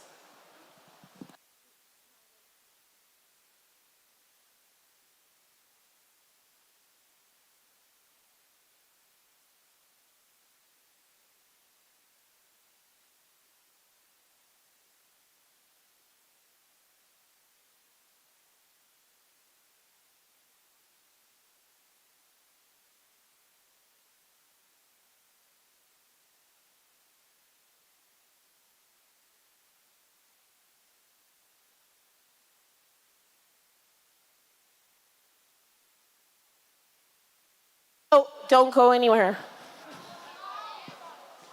Did somebody groan? Did somebody groan? Who was groaning? Okay, so we have a lot of things happening this afternoon, and we're looking for 2 Hereford ambassadors. Okay, so many of you entered your names in this bag. So do you know what it means to be an ambassador? I think we might just be like. Okay. What do you think it is? What are you gonna do? Like represent the Herefers. So we need a couple of helpers today to pass out banners for our People's Choice heifer. We're going to need the same people to help us pass out banners for the bulls before the bull sale. And we're going to need a couple of helpers to pass out some prizes to all of you later this afternoon. Who's up for the task? Okay. Okay. Whoever borrowed a hat from this nice lady, Kim, can you please give her her hat back?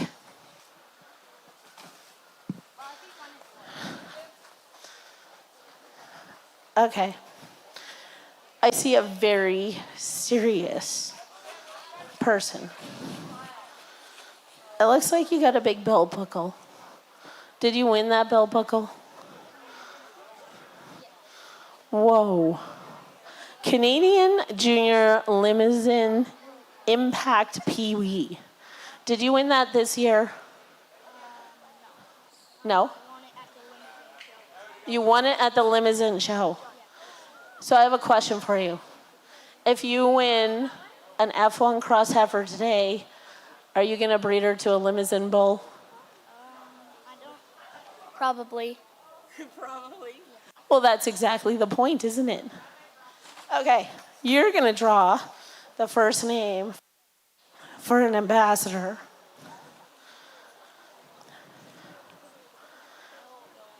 Oh, who do we got? Can you unfold it for me? Oh, goodness. Don't rip it. Can you read that? Emma Westerland. Emily Westerland. Okay, where is Emma Westerland? Is she here? Oh my goodness, you won a heifer last year. No, that wasn't you. Okay, you want to be a Hereford ambassador this afternoon? Okay, come on up. Oh, I see another junior with a belt buckle.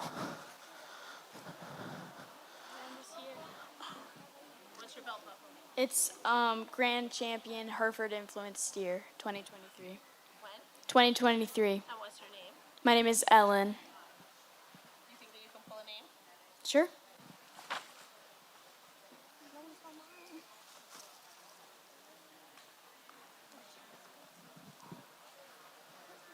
Connor Greer. Are you here, Connor? Do you want to be an ambassador today? You're okay? That means you're going to pick another name. Excellent.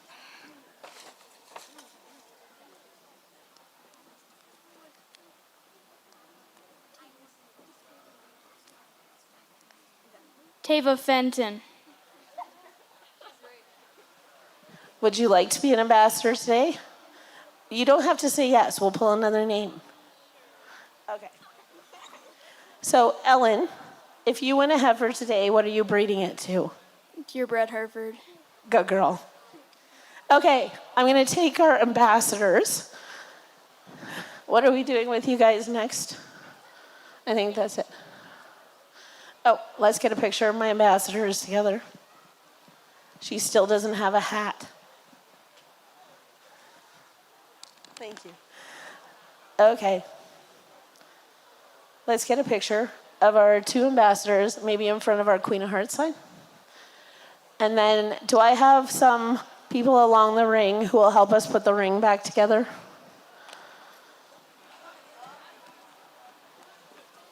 Okay. Do all of you know you want to help put the ring back together? Okay, let's do it. Look at all these youth ready to help. Okay. Do we have a couple adults who could help us? Neil's here. Neil, I got you some helpers. Want to help? Yes, please. Okay, so about 12:30. How many of you got the ballots to fill out? What lot you think's gonna win or be the high price? You got them? You filled out the ballots? You've got your goodie bags? Have you gone and got your snacks? Okay, if you haven't got your snacks, you need to get your snacks. We're just a few minutes away from the pizza party. I know that Emma has ordered pizza for everybody. So see where that big green high hog sign is? Oh, I see pizza. Janelle, Mrs. Fenton is over there. You guys can go and get your pizza. So you need to use your green ticket. Give your green ticket so you can get your pizza. Okay? Okay, we'll see you back at the ring in a little bit. Thanks.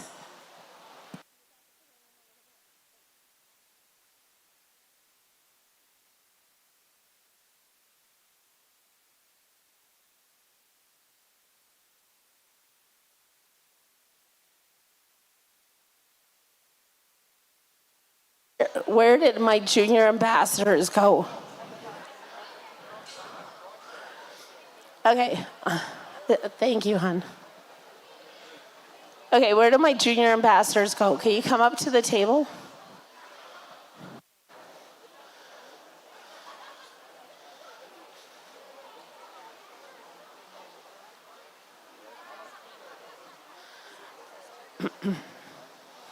There we go.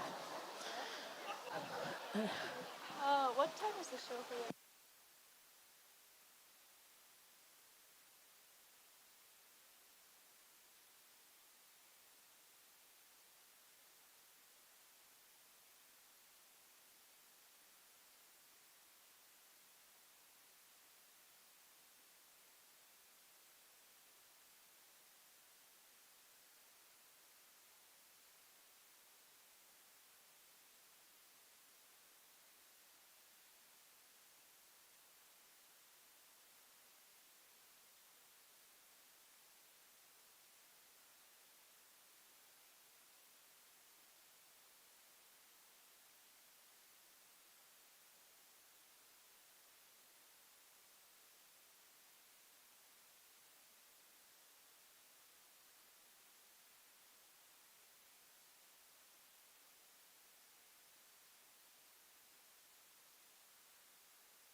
Mic test. Gonna need a little bit more. Mic test. 1 2 1 2. Little up up up up up up up up up up. 1 2 1 2. Little more. Nathan 1 2 1 2. Little more. 1 2 1 2 1 2. Biddy biddy bye. 1 2. Mic test. 1 2. DLMS. 1 2 1 2 3. Thank you.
All right, just a few announcements. As you know, the female ballots for People's Choice Award have now come to a close. We've got Baylog Auction here lined up for the sale, and we've got a judge representing Simpson Ranch and Lost River Ranch. So the way the format is going to work today, there's going to be 2 heats of bulls this year. This is heat 1 coming into the ring right now, and there's going to be 10 bulls in each of these heats. And the classes, these heats are split from youngest to oldest. So for each heat, the panel of 3 judges will score the top 5 bulls, and this is in their own opinion on a scorecard done individually. So the scorecards are then come up to the booth, they're tallied, and the top 3 bulls from each will move to the championship class. And when we announce those top 3 bulls, they're in no particular order. From then, we'll bring them back in to announce our grand champion and reserve champion bulls to be selected. A big thank you to our grand champion bull sponsors. They'll receive a buckle sponsored by DLMS, who's been joining us here today, and a banner sponsored by S&S Herefords, a semen voucher from Elta Genetics for $750, and a $500 voucher for the 2026 Alberta Hereford Showcase. We've also got Reserve Champion Bull will receive a banner sponsored by the Northern Alberta Hereford Club at $250, and a semen voucher from Alta Genetics at a $250 credit, and the 2026 Alberta Hereford Showcase entry fees, a credit as well for them. So we would like to introduce to you the judges that we have in the ring. So if I can get a wave from, we've got Ralph Thrall IV from McIntyre Ranch joining us. So established in 1894, the McIntyre Ranch lays along the Milk River Ridge in southern Alberta. The ranch prides itself in a balance with nature, as it's 75% native grasslands with an abundance of whitetail and mule deer, elk, and some grizzly bears. Operationally, the McIntyre Ranch runs is a purebred operations of Red Angus and Hereford to breed bulls for their commercial herd. For the first time in decades, the ranch will be offering a selection of 2-year-old Hereford bulls this spring, so keep an eye out for that. Ralph is co-manager of the McIntyre Ranch. He's the 4th generation thrall with the ranch, which his great-grandfather purchased from Billy McIntyre Jr.'s estate in 1948. And growing up with his dad, Ralph III, managing the ranch, he was no stranger to brandings, pregnancy testing, bull sales, and evaluation of EPDs. He and the management team pride themselves in adapting to the changing cattle market, strengthening genetics, and improving both their purebred and commercial herds. So how about a round of applause for Ralph joining us here today as one of our judges. We also have Ron Elliott from Simpson Ranching Limited joining us here today. Proudly rooted in Alberta's Western heritage, Simpson Ranching is a multi-generational, family-owned ranch committed to excellence in cattle, horses, and land stewardship.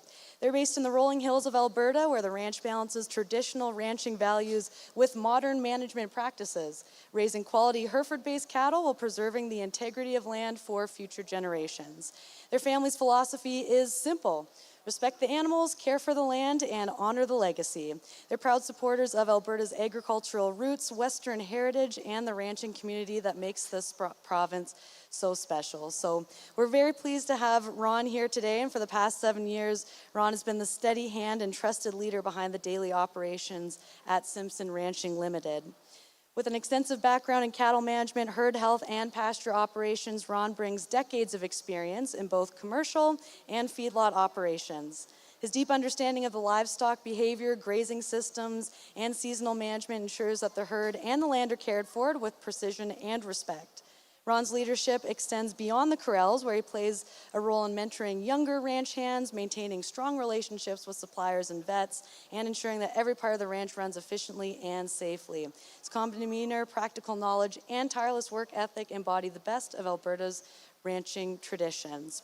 The focus has been on creating a Hereford-based herd that can get bred quickly, convert grass into pounds, and calves that perform well in the feedlot and on the hook.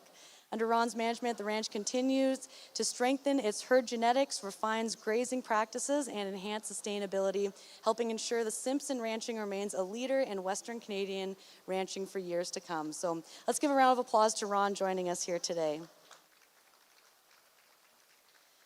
And last but not least, we've got Tim Petrowski joining us today. If you can give us a wave from Lost River Ranches. Again, a big thank you. They've been the event sponsor of the Queen of Hearts today. And that bucking horse logo has been the trademark of Lost River Ranch for 120 years. And Tim Petrowski and his wife Tanis are the current owner of the family ranch. Their son Barrett is the 5th generation to call this ranch home. This ranch is arguably one of the first in Canada to embrace a crossbreeding program. Tim says his grandfather claimed to be one of the first in Canada to use Red Angus bulls on Hereford cows. He bought a new 1967 3-ton truck and went to Wyoming and brought back 3 Red Angus bulls, which the neighbors all thought was crazy at the time. But of course, it has proved to be a successful experiment, and they have maintained that cross ever since. Tim and Tanis like their crossbred calves and credit them for their hybrid vigor, eye pigment, udder pigment, and lack of horns come branding time. Further to that end, they have been using polled Hereford bulls since 1980 and now run at least 50% polled in their Hereford bull battery. Heifers are turned out with the bulls for 21 days and preg checked in the fall. Come the spring, they will calve heifers for 21 days, then induce anything that hasn't calved. This year, they were done 2 days before the inducing date. Tim's grandpa Ross started the shorter breeding protocol for the heifers, and Tim is confident that putting selection pressure on the first calf heifers for fertility has improved the fertility of the entire cow herd. Recognition of this ranch's leadership and innovation came full circle when Lost River Ranch was honored as the 2024 Canadian Livestock Industry Leader of the Year at the Denver Stock Show. So a big round of applause, and thank you for Tim for joining us as well today. So now, of course, we've got some cattle in the ring to introduce you to, and I will be reading them in the order that they came in as we're reading them through of youngest to oldest. So starting this off, we have Lot 103 coming to us from Grant Hershey, and this is GH1G Britisher Nucleus 86N, and that birth date is a calf of this year, 2025, February 1st. Hershey Herefords was established or you've also got, but right behind him too is Lot 104, also from Hershey's, and that's GH1G Navigator 30N, and that's a 2025 calf as well, born on January 15th. So I'll tell you a little bit about Hershey Herefords. They're established in 1980, 45 years ago, where they've had 35 production sales and have been champion bulls at the Calgary Bull Sale, Agribition, and every major show in Canada, including the Toronto Royal. But more important, they believe it's the great breed and have tried to raise cattle that fit the industry and promote Herefords. When BSE hit, they started their meat shop, Hershey Fraser Meats, and helped many ranchers and purebred breeders alike sell and process their old bulls through the shop. They believe that the industry needs more carcass, performance, and maternal, RFI, cattle that gain well with minimal feed. And they believe the EPDs and DNA testing is an effective tool in helping them achieve Hereford cattle that will not only excel, but lead the way in raising cattle that have carcass, feed efficiency, and maternal, and without giving up performance. They believe the black whiteface is one of the great crosses in our industry and continue to promote the Hereford Angus cow. Both these bulls have the qualities and performance to move your program forward in this crucial time in our breed. And they invite you out to see their Hereford power at their annual production sale, December 15th. And again, that's from the top of the ring there at Exhibit 103 and 104, Lot 103 and 104. Next, we've got Lot 15, 115 that is, coming to us from Church Ranch. We have NGC 11J Mustang 68M. This is a bull born last year, 2024, on April 20th. And the Church Ranch is a 5th-generation family ranching operation in Balzac. It formed in the year 1900. They've been raising registered Hereford cattle since 1948. The cow herd currently consists of roughly 200 purebred Hereford cows, both horned and polled, and 300 Hereford cross commercial females. At Church Ranch, they focus on producing sound, practical, with a strong maternal foundation that will go out and work for our commercial customers and thrive in low input environments.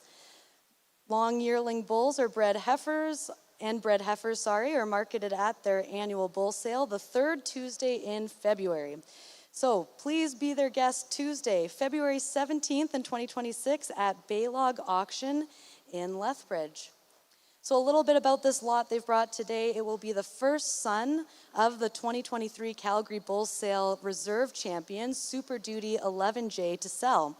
The Super Duty calves have exceptional growth, and he tends to throw a lot of He's crossed really well on their 382 daughters, and 68M is a really correct, deep-ribbed bull that travels well. Thanks for bringing us that great lot. Next in the ring, we have lot 114 coming to us from Blair and Jessica Fenton. This is BRF 52J Stanmore Lad 7M with a birth date of 2024, April 4th. A little bit about Barbie Ranch. Blair and Jess Fenton, along with their girls, Gray, Tava, and Lainey of Barbie Ranch, manage a family-run 200 cow-calf operation. Cows are low maintenance, graze corn all winter, and calve out on grass with minimal handling in the spring. Only 30 of the very top bulls are selected from only the best mothers. They must be structurally sound cows that are good-footed and good udders before their calves even have a chance at the bullpen. Bulls, bred heifers, and horses are marketed annually through the Fenton Hereford Ranch Sale, which is this month, coming up soon. Mark your calendars on November 27th at Irma, Alberta, as well as bulls through the annual Medicine Hat Bull Sale and by private treaty as well.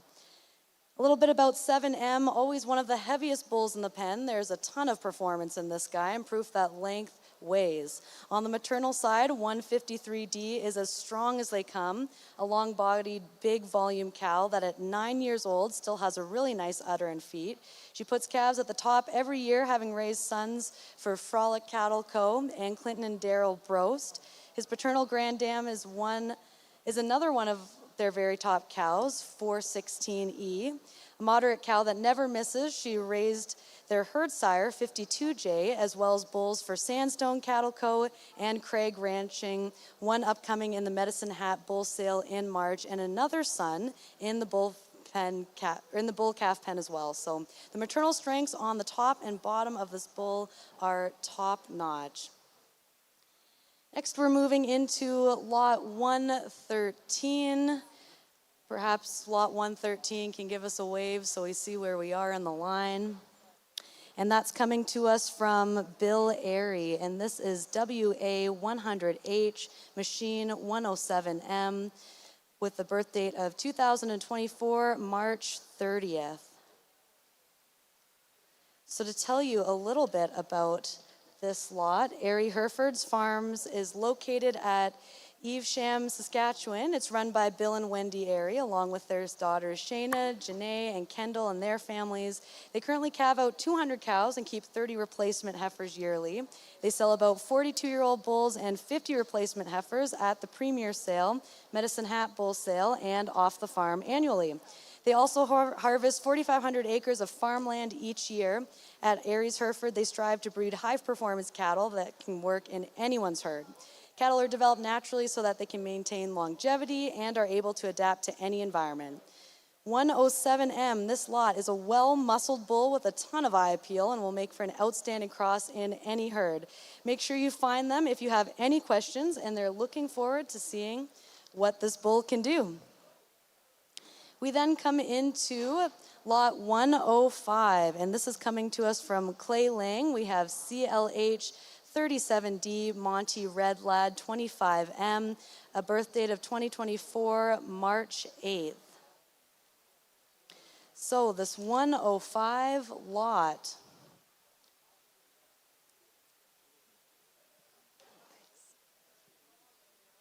with this 105 lot from Lang Herefords, is located Northeast of Killam, Alberta, they've been raising Hereford cattle for the last 4 generations and have been active in the purebred business for the last 8 years.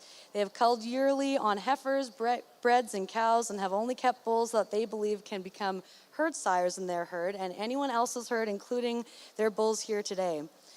So about lot 105. We have Monty 25M is a deep-bodied bull with lots of length and size. His sire, Rut 37D, has been working at their farm for many years and has had many great bulls, replacement heifers, and now cows in the herd. His dam 44G is a real good cow that always impresses with her calves, as she has, and they believe 25M will add size and pounds to all his calves and be quite fancy to boot. We're then coming into lot 109, brought to us by Wes and Vanessa Van Sickle. That's W9530 Domino Lad 91M with a birth date of 2024, March 7th. A little bit about this lot we've got here from the Van Sickles. They're a 3rd generation family operated ranch near Bowden. This year marks 73 years of breeding and selling quality horned Hereford cattle. They breed and calve around 200 purebred cows and offer roughly 30 long yearling bulls annually, along with some bred and open heifers for sale. Their goal is to raise sound, quiet, rugged ranch-style bulls with big hindquarter and extra pigment that not only add pounds but produce powerful, high-quality replacement females that you'll retain for life. The bulls they have on offer here at the Showcase 2025 absolutely exemplify what they believe in. The ranch is located just 6 miles west of Bowden, where they like to invite you out for a visit anytime and be proud to show you the bulls and the mums of all of their cattle. Then we come into lot 116 from Sophia Bussman. This is CSR 54H Advance 8203 241S16M. A little bit about 116 in the ring here today. Sophia Bussman started her herd at age 2 and has worked tirelessly as a junior Hereford breeder to help her papa, supporting other junior cattlemen and learning the ropes. The bulls in the sale today have tested clean and come from 60 years of breeding. They are structurally sound, have family-friendly dispositions. Docility is important. From a program that began in the 60s and is now in its 4th generation, Stuart has been breeding and selling Hereford cattle for 63 years. They are ready to use in your program. So specifically about lot 116, we have 16M. It's a big growth bull with tremendous length of body, long hips, smooth shoulders, and a moderate birth weight. His dam has done great things in Sophia's small herd. She has excellent milking ability. 3 of her sons have been used as herd bulls, and at 11, she has a fancy heifer calf at side. And rounding out the group here, we've got lot 118 coming to us from Parker Davis. This is DGB Copper Top 5M with a birth date of February 26, 2024. And about DGB Farms, they're a 5th generation operation located in Retlaw, Alberta, which is just west of Vauxhall. Residing on the original family homestead, DGB has had Hereford cattle on its pastures since 1911. With a long history of raising functional commercial cattle in a semi-arid environment, Kimberly and Paul Davis, along with their children, Parker and Elizabeth, expanded the family operation to include purebred Herefords in 2020. The Davises have had success in the show ring, winning championship banners at Agribition and at the last Alberta Hereford Showcase. The Hereford breed has a top-notch junior program, and the Davis children have benefited from their experience showing cattle. But it's not all about winning the shows. Their philosophy remains rooted in their commercial cow-calf background, selecting cattle with the characteristics to have long and productive lives and put pounds on calves at weaning. If you're looking for your next bull for your program, the Davises sell from their farm via private treaty, and visitors are always welcome. So that is our first class, our first heat of our Hereford Bulls Genes event, which it looks like our judges have deliberated, and we'll have results to you shortly.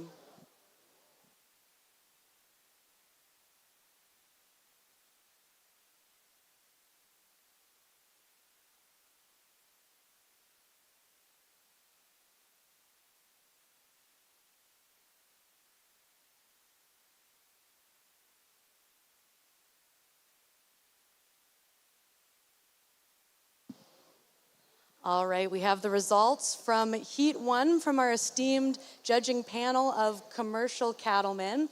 And remember, these top 3 selected from this class are in no particular order being announced, and they will join us back in the ring for the grand champion class of our Jeans Bull event. So we have lot 114, which is BRF 52J, Stanmore Lad, 7M, coming to us from Blair and Jessica Fenton for a round of applause. We've got lot 104 coming to us from Grant Hershey, and this is GH1G Navigator, 30N, for a round of applause. And we've got lot 113 coming to us from Bill Airy, and this is WA100H Machine 107M. So a round of applause for them as well.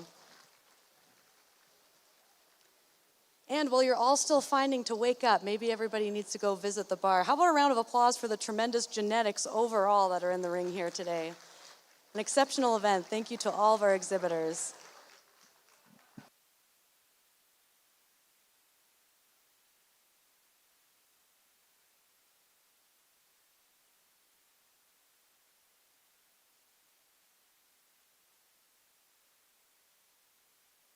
I would like to recognize some of our overall event sponsors throughout this week for putting on the showcase here. We couldn't do without. We've got our bronze sponsors, and that includes Bullseye Feed, Alta Genetics, Nutrient Egg Solutions, Reliable Scale, and Country Junction. Thank you very much to all of our bronze sponsors for your support this week.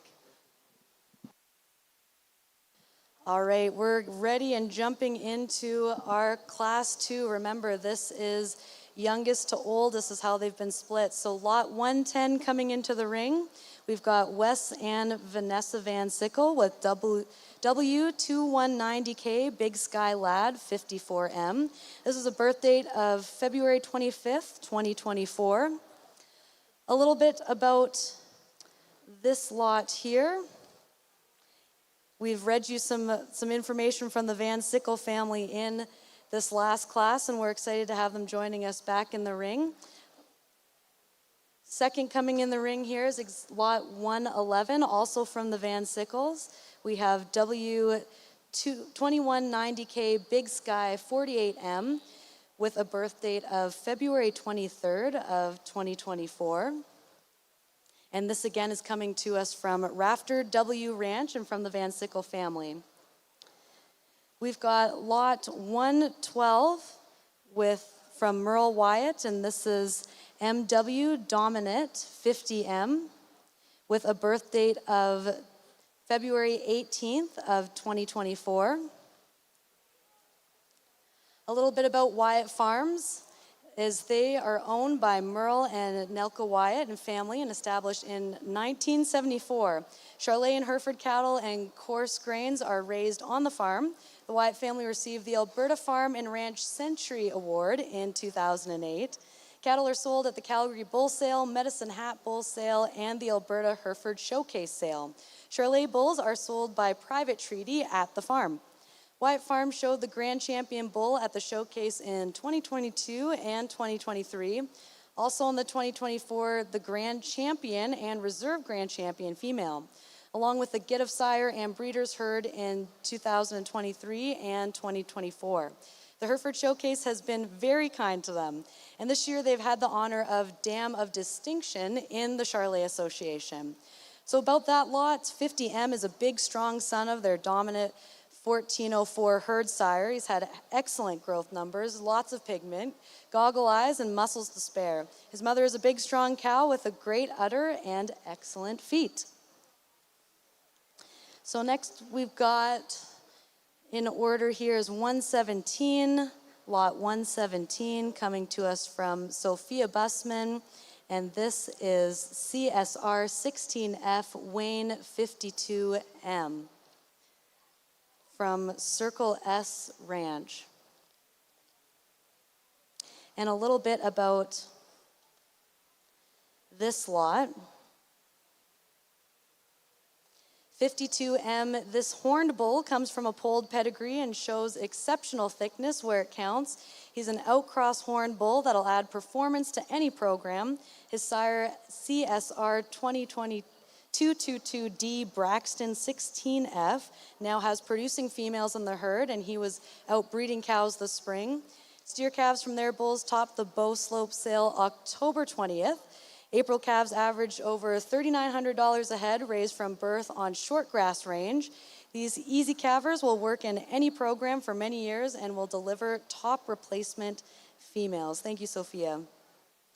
We've got lot 108 coming to us from exhibitor Andy Schupak with LBH 478J standard 299M, and this is a birth date of February 18th, 2024 as well.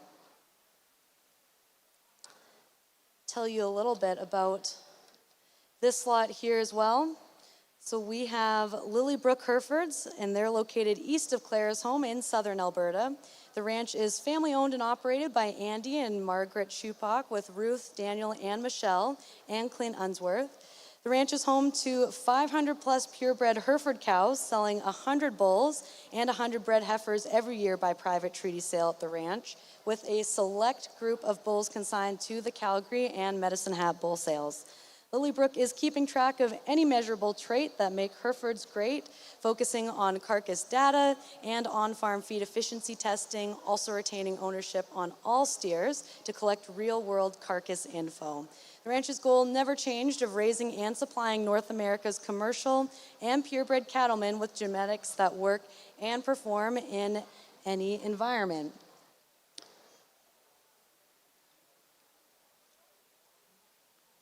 So to tell you a little bit about 299M in particular from Lilybrook, he's a soggy, moderate frame bull with great width and muscle expression. He weighed 81 pounds at birth, had a 120 weaning index and a 107 yearling index. He did well on carcass with 1.22 square inch of REA per 100 pounds, and he has a negative 1.379 RFI EPD. His dam 49B is still producing today at 11 years old and has not missed a beat.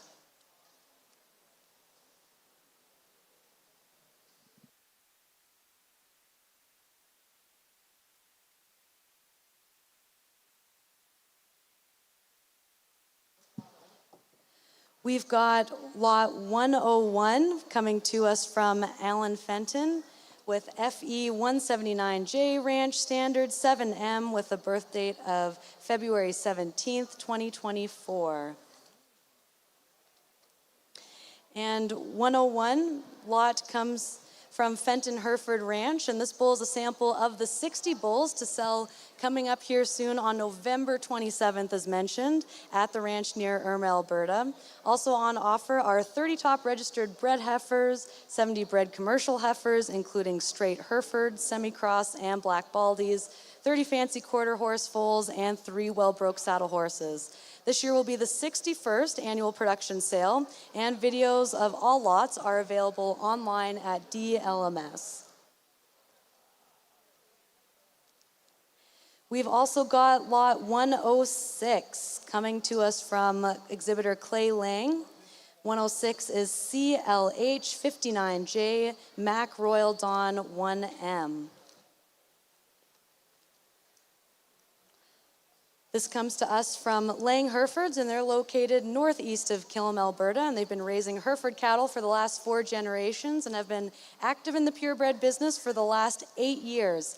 They've culled yearly on heifers, breds, and cows, and have only kept bulls that they believe can become herd sires in their herds and anyone else's in the bulls today. So a little bit specifically about lot 106, welcoming back in the ring, we've got Mac 1M.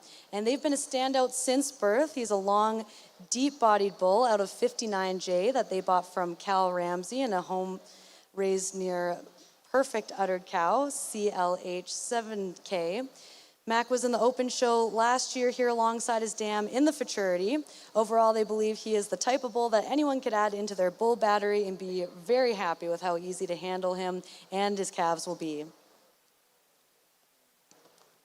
We've got lot 107 going back to Lilybrook Herefords, bringing us LBH 463F standard 26M with a birth date of January 31st of 2024.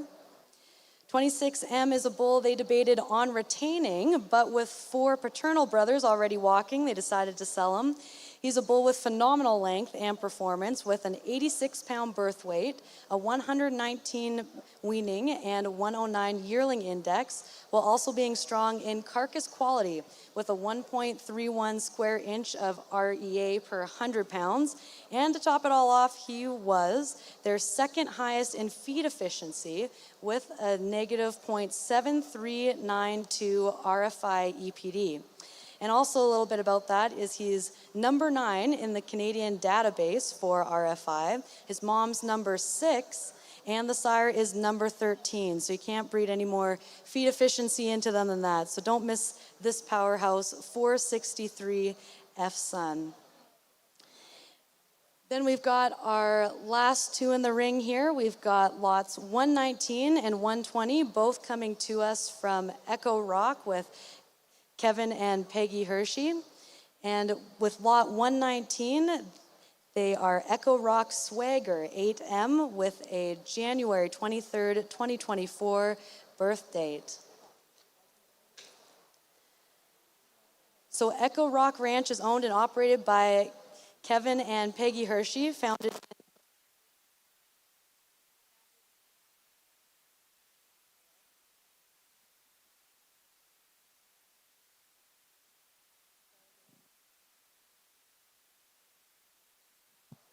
even the electronic bugs thought I was talking too long. Okay, here we go back. Can you hear okay there, or is it too quiet? Okay. We've got Echo Rock Ranch, and they're owned and operated by Kevin and Peggy Hershey, founded in 2013, southwest of Cardston. They run a small herd of Hereford and Black Angus cows, and they continue to strive for longevity, maternal traits, and easy fleshing ability. Visitors are always welcome. Introducing the one and only Echo Rock Swagger 8M, a true standout in the world of cattle. Born in January 23rd, 2024, the solid mark bull is the epitome of strength, style, and superior genetics. Sired by the legendary SR Dominant 308 FET and out of the exceptional dam GH 239D Sunny Lady 165J. Echo Rock Swagger 8M brings together a powerhouse pedigree that shines through in every stride with superior muscle structure, excellent feet and legs, and a calm temperament. He's not just built to impress, he's built to lead. Whether in the ring or on the pasture, Echo Swagger 8M is a bold example of bovine brilliance.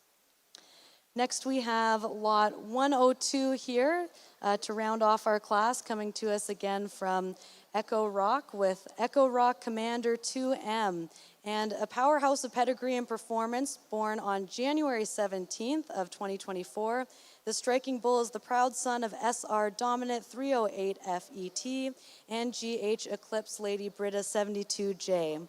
A low-maintenance female with a stellar disposition with extra length, a wide top, and a big butt. He's one of the heaviest muscled bulls they've ever raised.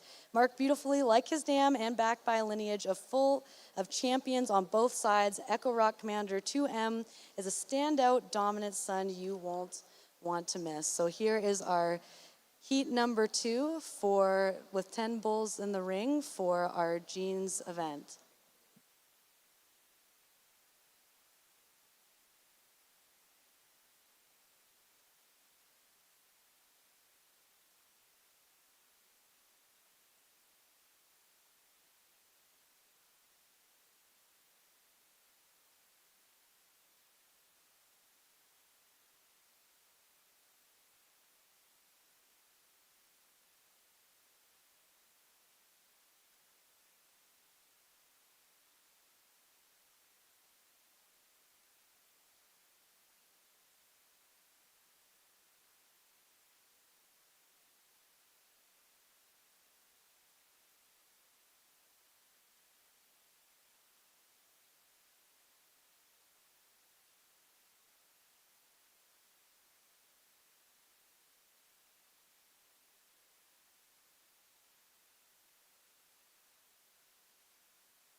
While our judges continue to deliberate, we'd like to say a big thank you to our friends of the Alberta Hereford Showcase. We've got Master Feeds, Country Junction Feeds, CCIA, otherwise known as the Canadian Cattle Identification Agency, and Nutrition Partners. So thank you very much for your support of the Alberta Hereford Showcase.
And just to note, as we're getting these calculations deliberated from our Heat 2, a reminder to folks here and online that the Best of the West Bull sale will get started at 3:30.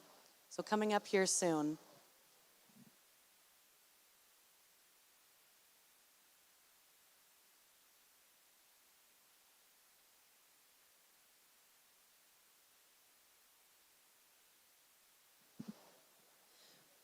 After this, we'll have our championship class for our jeans event, and that champion bull will receive a buckle sponsored by DLMS and a banner sponsored by S&S Herefords, a semen voucher from Alta Genetics worth $750, and a $500 voucher for next year's Alberta Hereford Showcase entry fees. We've also got, for the reserve champion bull, they'll receive a banner sponsored by Northern Alberta Hereford Club, $250 semen voucher courtesy of Alta Genetics, and a $250 credit to next year's Alberta Hereford Showcase entry fees. So a round of applause for our sponsors and supporters of this award coming up here in our championship class.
All right, we have results from heat number 2, advancing to the champion jeans event class. Again, these are in no particular order.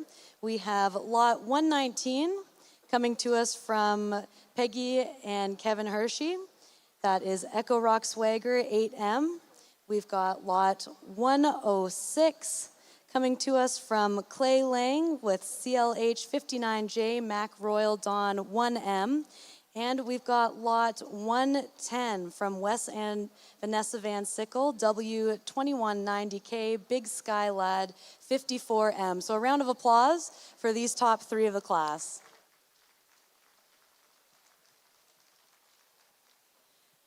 Again, these will be in no particular order as they come in for our championship class. And again, please join me in a round of applause to all exhibitors. These are incredible genetics on display here today in supporting the North American cattle industry.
Sure. So coming back in for our championship class, we have lot 104 coming to us from Grant Hershey with GH1G Navigator 30N.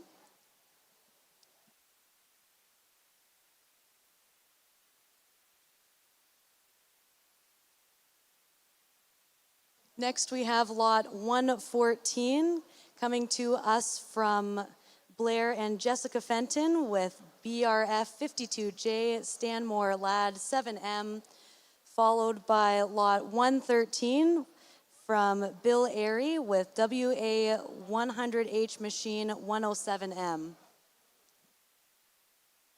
Next, we have lot 119 with Echo Rock Swagger 8M coming to us from Kevin and Peggy Hershey. Lot 106 coming to us from Clay Lang, CLH 59J Mac Royal Dawn 1M.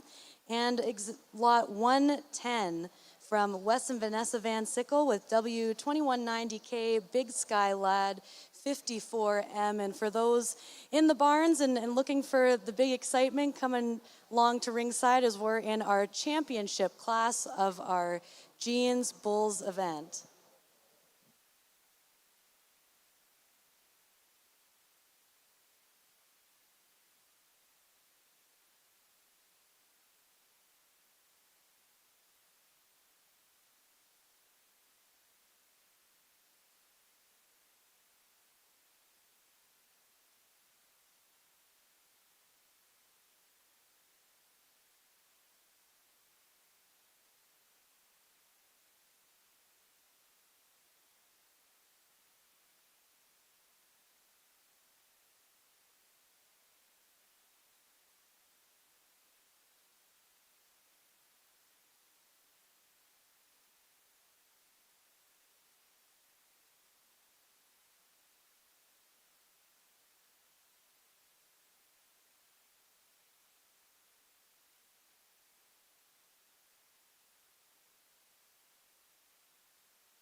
just want to say thank you to the Alberta Hereford Association on behalf of myself and the other two judges to have us out here as representation from kind of the commercial aspect for the Hereford breed. You know, I think that sometimes we look through a little bit of a different lens, so this is a good opportunity to kind of choose some things that we would look for in our own programs on sometimes larger and sometimes smaller scales. So just want to say thank you and appreciate everybody in the industry for continuing to you know, put an emphasis on good quality in genetics and as well as, you know, visual confirmation and, you know, growing the herd and the industry and the breed, also importantly to improve in the market. Thank you.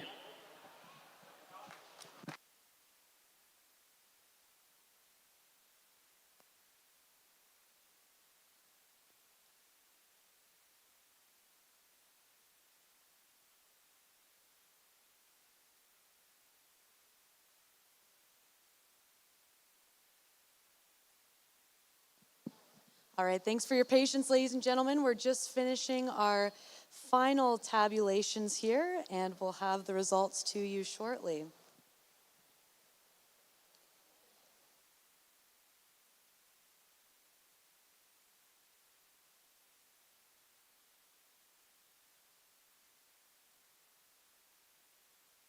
Can I call on Emma Cross, please? So every year, our breeders work really hard to market cattle in a variety of ways, and we try to reward those who are loyalists, and we love that you came today. So we are giving away 3 $2,500 sale credits today. Our first lucky winner is KB Cattle Company, Kylie Bellamy. Kylie, are you here? Can you please come to the ring? The sale credits must be used at the Best of the West bull sale today. Our second winner is Aaron Rude. Aaron, can you please come to the ring to claim your $2,500 sale credit?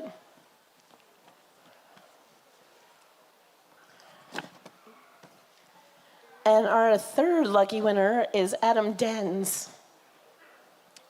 So can we please get the lucky winners of the sale credits to come to the ring? Can we get a round of applause to our winners, please?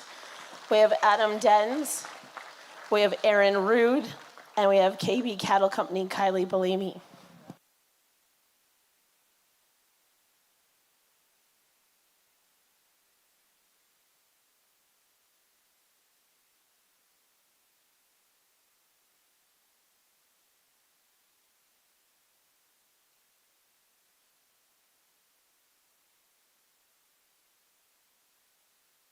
Kylie, we know you're here. Okay, just 1 second. Ron is going to go out and congratulate and select our champion here for the Hereford Jeans Bull event. While he's thinking of that for a minute, our DLMS $2,500 sale credit winner is 72 Ranch Limited from Big Beaver, Saskatchewan. There you have it. Congratulations to lot 113 from Bill Airy, and this is WA100H machine 107M. Congratulations to the Aries on their champion bull as part of the Hereford Jeans event. Now Tim is going to go out and select our reserve champion winner.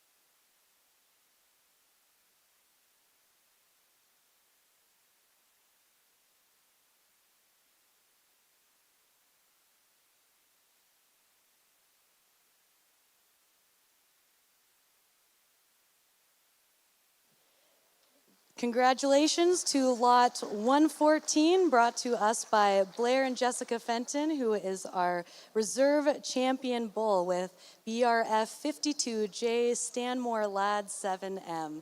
Congratulations. And getting pictured there, we have our grand champion bull receiving a buckle sponsored by DLMS and banner sponsored by S&S Herefords, a semen voucher from Alta Genetics, and a voucher for entry fees for next year's showcase. Congratulations to the Airy family.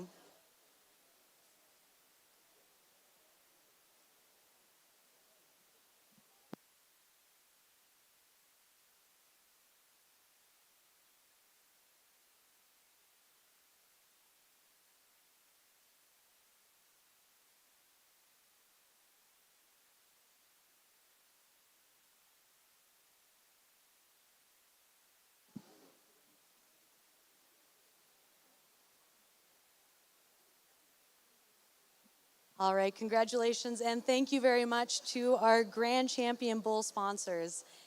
And next we've got the Fenton family coming in to accept their prize for Reserve Champion Bull, and they'll receive a banner sponsored by Northern Alberta Hereford Club, $250 semen voucher courtesy of Alta Genetics, and a $250 credit voucher to next year's 2026 Alberta Hereford Showcase. So congratulations to the Fenton family.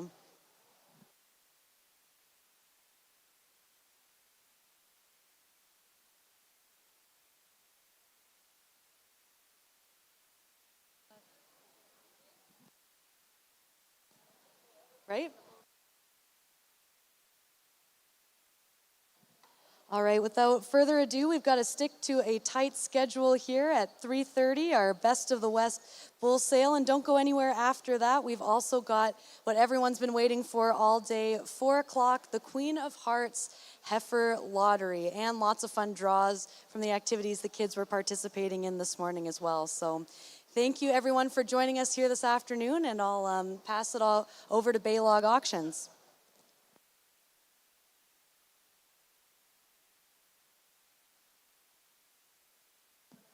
How about a big hand, ladies and gentlemen, for all the contributors and all the good folks and the judges and everybody who did such a hard work on this good deal. Just come on in. We're going to ask all the folks in the back to come on in. We'll get about 3 minutes to get started, and we will get the bull sale underway.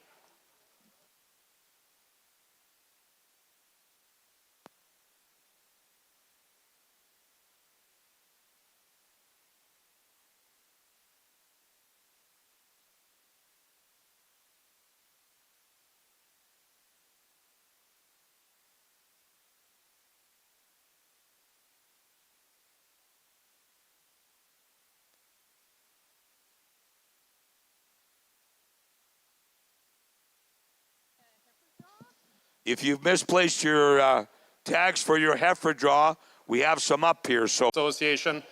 And up here with me is Janice Tapp, the president of the Canadian Hereford Association. And we got an award here to present this afternoon. It's the 2025 Trailblazer Award, which we're presenting to Baylog Auction Services. Just a little background on the award. The award is presented to individuals or organizations who exemplify excellence and demonstrate innovation for the Hereford breed. They may or may not be members of the CHA, but demonstrate a pioneer spirit where they're willing to take risks and go on a path that hasn't already been there, resulting in advancements for the breed, the industry, and specifically the Hereford breed. This can include researchers, academic institutions, auction markets, auctioneers, feedlots, cattle producers, marketers, service providers, and others based in Canada or internationally. This award may be awarded to either an individual or an organization, and then priority is given to recent initiatives within the past 1 to 5 years that have had a positive impact on the Canadian Hereford Association and the Hereford breed. Just to put it in perspective, the 2024 Trailblazer Award, which was the inaugural award, was presented to the American Hereford Association.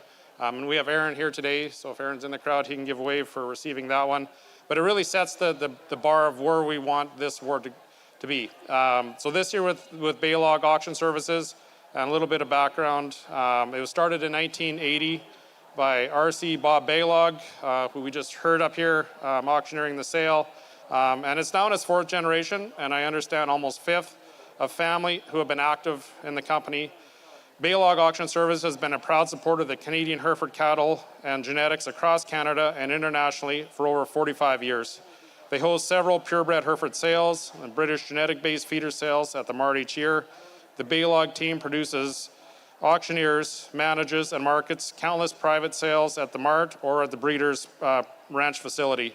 So the whole team, Bob, Maureen, Louie, Brad, Shandy, Mark, and the entire team, and I know I'm forgetting a bunch of names on that, are among the hardest working promoters of the Hereford breed anywhere in the world.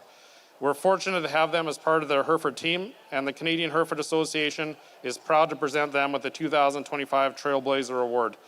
So receiving this today is Louis Baylog, and want to give a big round of applause for the work that they've did promoting the Hereford breed for over 45 years.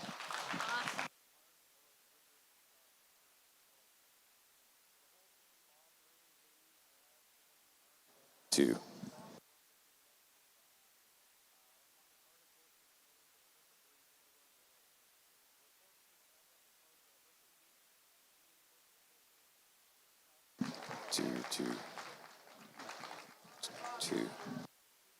Two.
All right, it looks like we have enough youth returned to the ring. So the moment you've all been waiting for, welcome to the final part of our Saturday schedule for the Queen of Hearts. We've got our Queen of Hearts heifer lottery, and we're also going to have a raffle heifer, which folks were buying ear tags for earlier today, as well as 3 tremendous sale heifers to offer you, as well as a fundraiser for the Queen of Hearts program. So Again, we'd like to thank our amazing sponsors that help make today possible, and that includes our event sponsor, Lost River Ranches, with Tim Tanis and Barrett Petrosky from Many Berries, and Tim was helping us judge today. Thank you very much.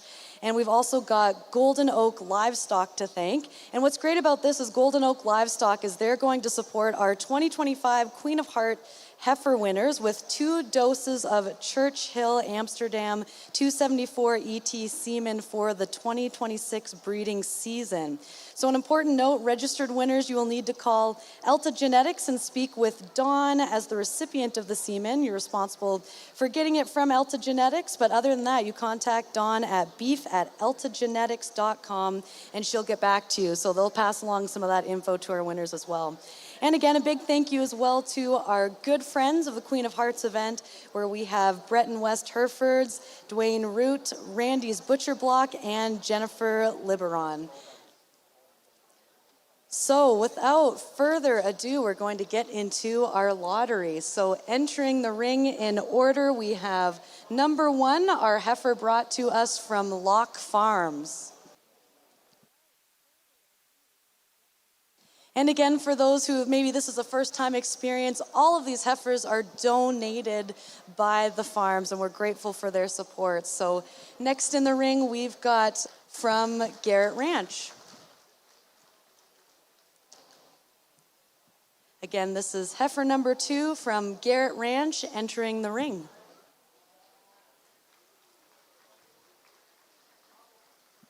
We've got number 3 from Wyatt Farms from Jessica and Merle Wyatt. Entering now, we have number 4 from L.O. Herefords.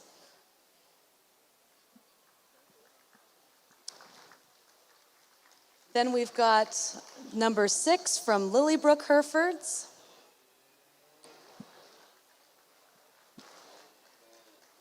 We've got number 7 from Carl Rams Ranching Ltd. We've got number 8 from Fenton Hereford Ranch. Number 9, Bar B Ranch, coming into the ring now. We've got Circle S Ranch coming into the ring now. Followed by number 11 from M Bar N Land and Cattle. Followed by number 12 Co. Then number 14 from Rafter W.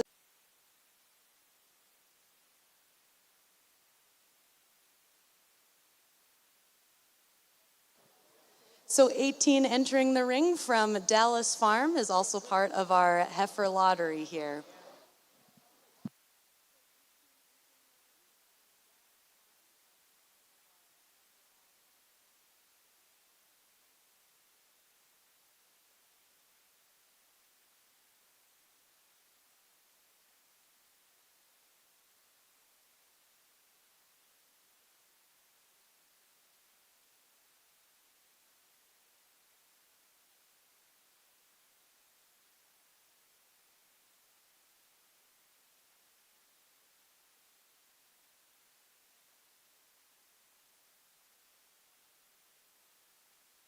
I'm guessing you juniors are eyeing up these heifers. Yeah?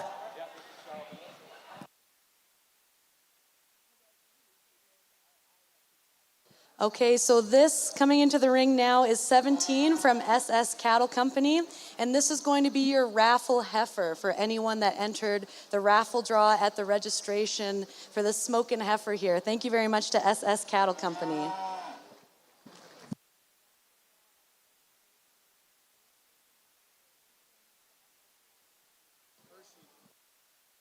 And then we've got 13 from Hershey Purebreds. This is one of the sale heifers that the proceeds are going towards the Queen of Hearts program.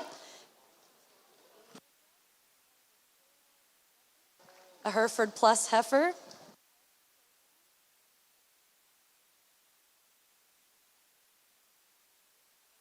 And that's coming in the ring, rounding that corner by the High Hog sign, is the sale heifer from Dawson, Dallas. And the sale heifer from Church Ranch entering the ring here now. Thank you very much to all of our donations. And those sale heifers, again, the proceeds are going to be donated to the Queen of Hearts program. So thank you very much. How about one more round of applause for all of our farms who have donated this incredible set of heifers. Thank you for investing in our youth and the next generation.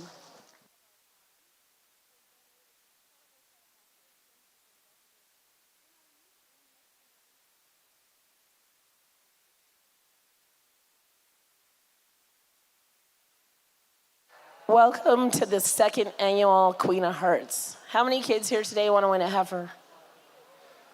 How many of you have a heifer at home? Oh, that's pretty good. How many of you have an F1 cross heifer at home? Okay. Who in this crowd can tell me what an F1 heifer is? You can? Okay, you tell me.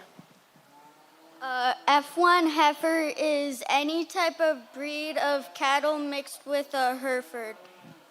She got it, didn't she, Conrad? So I'd just like to take a moment and acknowledge one more time all of our heifer sponsors today. Each of these ranchers is very passionate about what they do.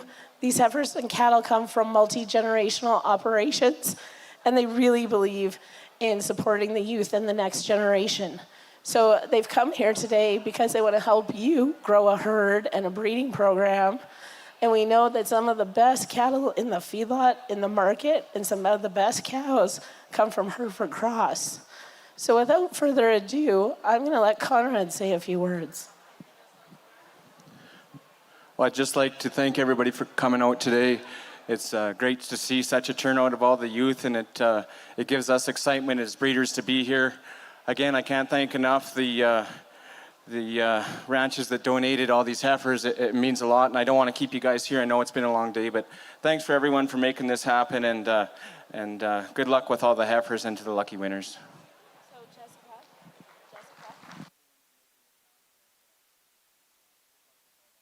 All right, so we've got heifer number 1 to draw from, and this comes to us from Lock Farms. Lock Farms is a mixed operation of cattle and grain. They raise both polled and horned Hereford cattle, while their son Jonathan and his wife Kayleen raise black and red Angus. Their annual bull and heifer sale will be held on February 9th of next year at Northern Livestock Sales in Lloydminster, Alberta, and they calve just under 400 head of commercial and purebred cattle each year. So here is our first draw.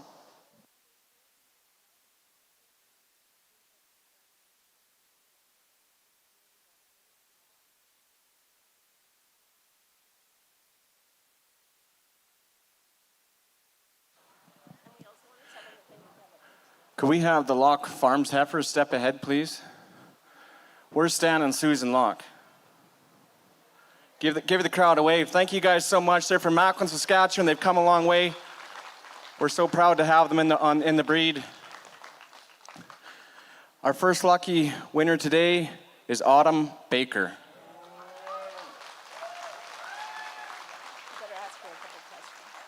That's awesome.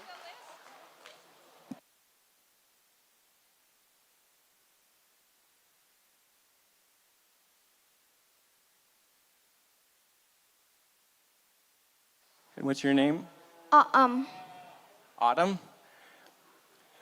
Where do you live? North of outside of Cochrane. Cochrane. That is so awesome. Are you excited to win a heifer? Yes. Well, let's walk you down and meet Mr. and Mrs. Locke. Well, it's right over here. And folks, we'll get a picture just over here when we're done. Congratulations, Autumn.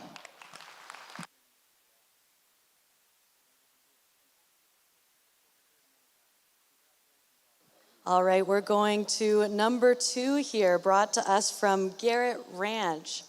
So Garrett Ranch is a 5th generation, starting 6th family-run operation near Landis, Saskatchewan. They currently calve 400 straight horned Hereford cows and 150 purebred and 250 commercials. So steers are marketed at Baylogs in Lethbridge annually. bulls and females are available for sale by private treaty. So they're very proud to offer and be a participant of the Queen of Hearts program. So thank you very much. And if Garrett and the ranch family want to step forward, and we'll do a draw here.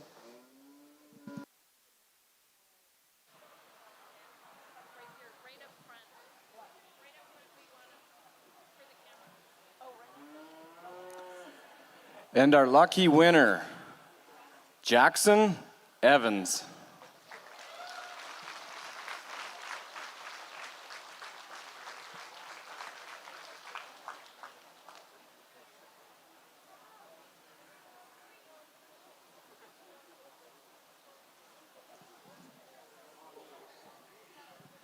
Where do you live, Jackson? I live east of Innisfil. And do you have cows? Yeah. Are you pretty excited about being here today? Yep. Well, let's go meet Garrett Ranch. I can tell you, they make wonderful females there out at Atlanta, Saskatchewan. And thank you so much, Wes, for being a supporter of this event. We sure appreciate it.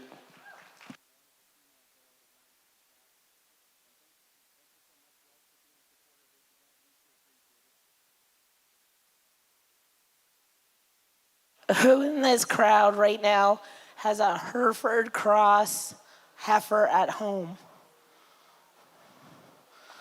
Oh, that's a lot of you. I didn't know what I was doing. Katie, let's grab a couple hoodies. And let's say medium.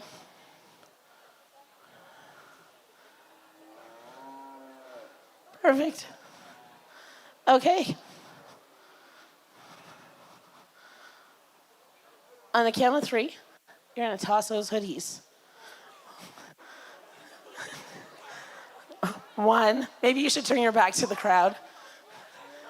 1, 2, 3. Oh, she must play ball. Okay, let's draw for this third heifer. Okay, our third heifer comes to us from Wyatt Farms, from Merle and Jessica Wyatt. Wyatt Farms is owned by Merle and Nelka Wyatt and family when it was established in 1974. Charolais and Hereford cattle and coarse grains are raised on the farm. The Wyatt family received the Alberta Farm and Ranch Century Award in 2008.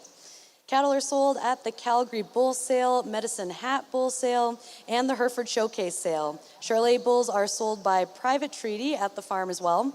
Wyatt Farm showed the Grand Champion Bull at the showcase in 2022 and 23. Also in 2024, the Grand Champion and Reserve Grand Champion Female, along with the Get of Sire and Breeders' Herd in 2023 and 24. The Hereford Showcase has certainly been very kind to them. So this year they are honored as well to have the Dam of Distinction in the Charolais Association. So thank you very much to the Wyatt family. Is Merle here? Give us a wave, Merle. Here he is. Thank you so much for supporting our event. Really appreciate it. Yeah, Arrowwood, the whole clan. And our lucky winner is Ellie Doran.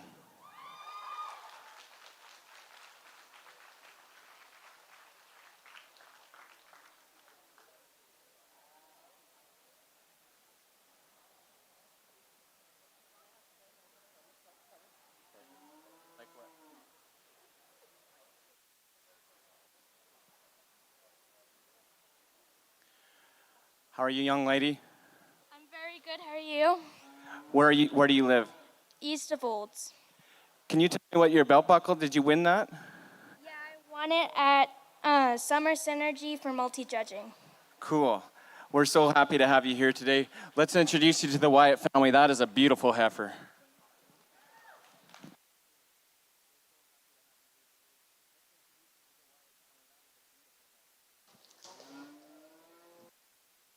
All right, we are on to number 4, and this is brought to us by L.O. Herefords. So this is from Lanny and Virginia Bristow of L.O. Herefords Ranch on the primarily native bush pastures, running a herd of approximately 350 cows and heifers. Their entire program is bred exclusively to horned Hereford bulls with a strong focus on maternal strength and performance. They've maintained around 60 purebred females and proudly offer 10 quality bulls each year at the Misty Valley Farm sale every February. So thank you very much to LO Herefords.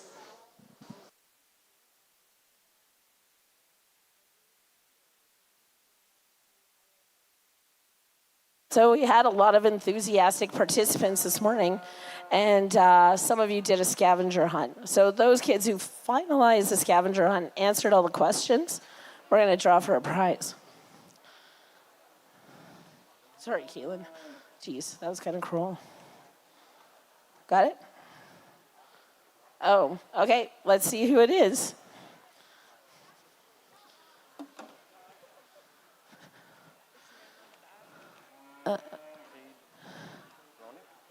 Cade?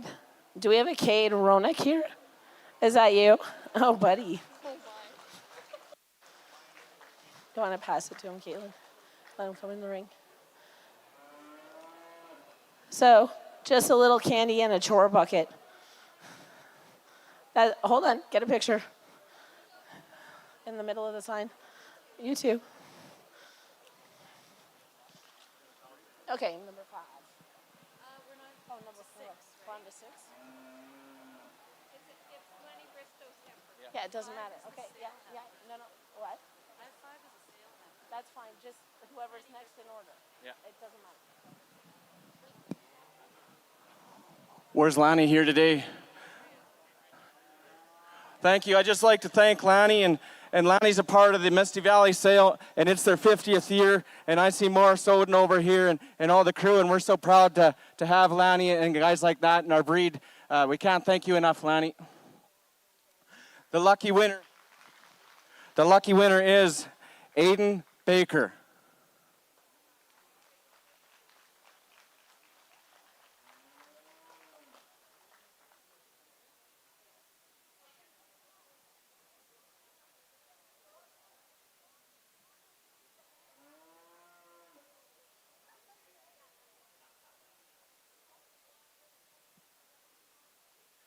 How are you today, young man? Yeah.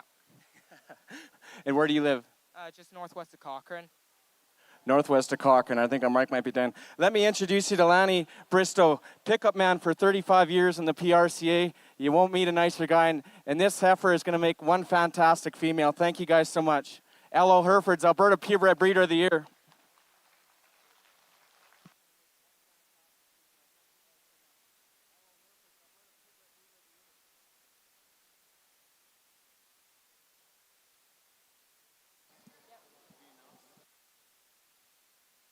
Okay, so now we have Lilybrook Herefords. With Lilybrook Herefords, they're located east of Claresholm in southern Alberta.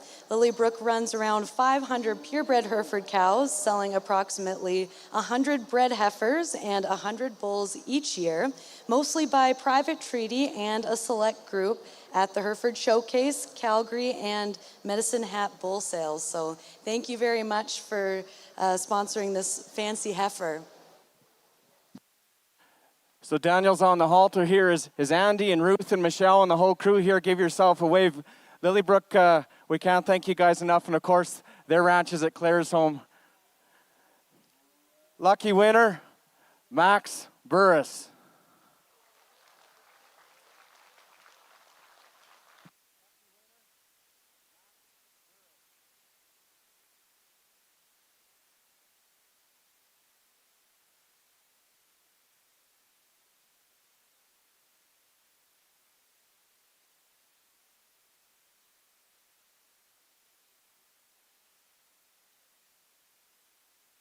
How are you, young man? Pretty good. How are you? Pretty good. And where do you live? Barhead, Alberta. Thank you for making the trip. You've won a very stylish heifer. Congratulations.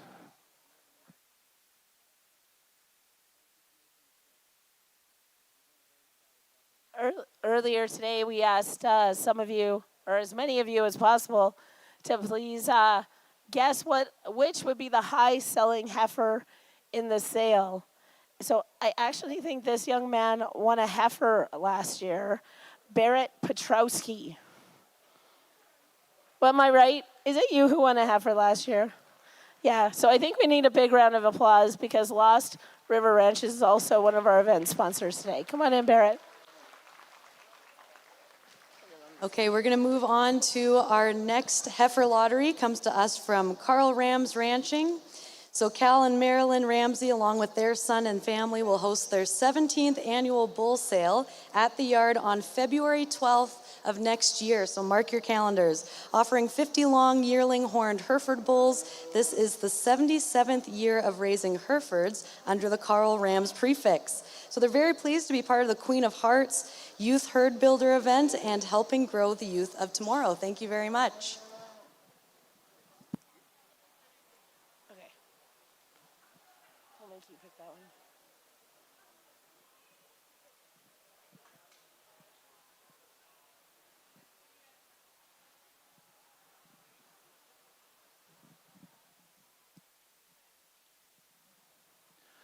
Thank you once again to Cal and Marilyn and Carl. I know you're here somebody, and Robin and Randy Fleesick. If you're driving through Neilburg and you look on the north side of the road, that's Randy's Butcher Block. A lot of you guys got the pepperoni in your packages today. That's where that come from. So if you're hungry going through Neilburg and you need some good jerky, Randy's Butcher Block is right there. And of course, their bull sale is in cut knife, and we're just proud to have them as part of our Hereford breed. The lucky winner, I don't know if she's here, Caitlin Liberon.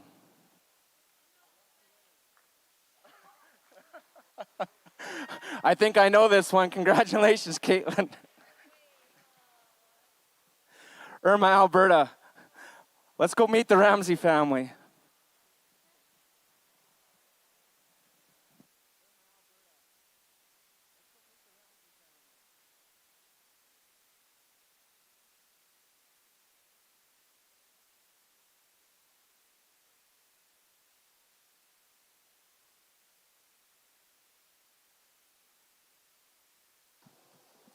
All right, now we've got a great heifer coming to us from Fenton Hereford Ranch.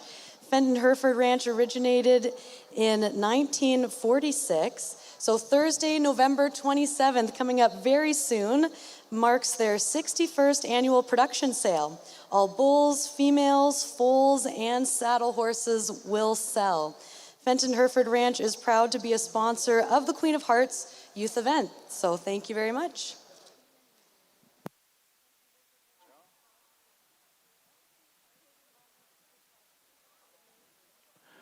So that's a true F1 cross. That is a Charolais bull that jumped the fence and bred one of our purebred Hereford cows. So that's a true F1. Pretty shiny.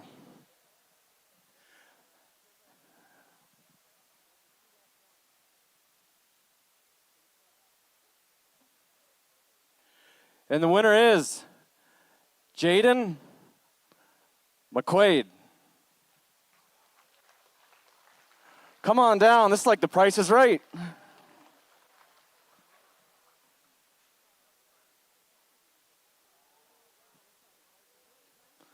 How are you, young lady? Good.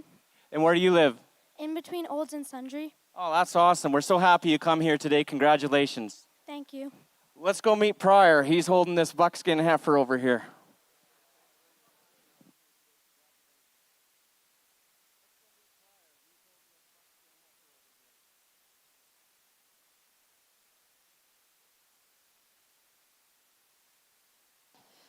Okay, next coming to us from Barbie Ranch. Blair and Jess Fenton of Barbie Ranch are a third-generation Hereford family.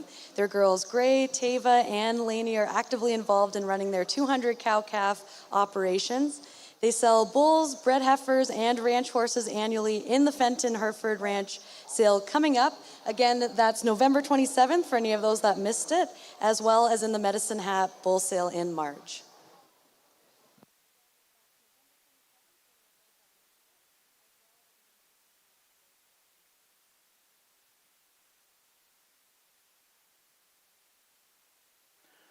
And the winner is Zach Hines.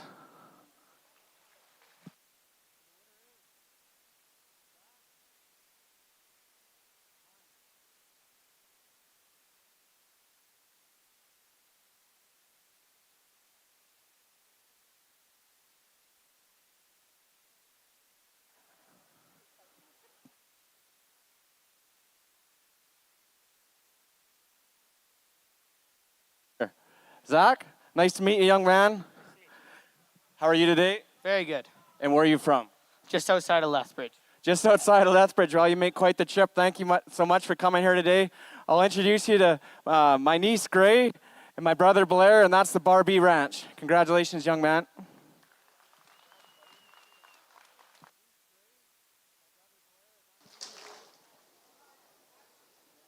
All right, next we've got Sophia Bussman from Circle S Ranch, and Sophia is donating one of her Red Angus Cross heifer calves to the program, so another junior cattle breeder can have the opportunity to start or grow their own cattle operation. Her roots run deep in agriculture and the Hereford breed, and some of her earliest memories are of summers spent with her grandfather on his ranch, where they raised Hereford cattle. One of the most memorable moments was when her grandfather gifted her a purebred polled Hereford calf. And that heifer has produced one of her best cows. Not only was this cow her first show calf at Bonanza in 2012, she now has raised 13 calves, of which 9 are still producing cows in her small herd. The Hereford breed has given her a strong foundation, teaching responsibilities, resilience, and showing her generosity in providing her with lifelong friendships.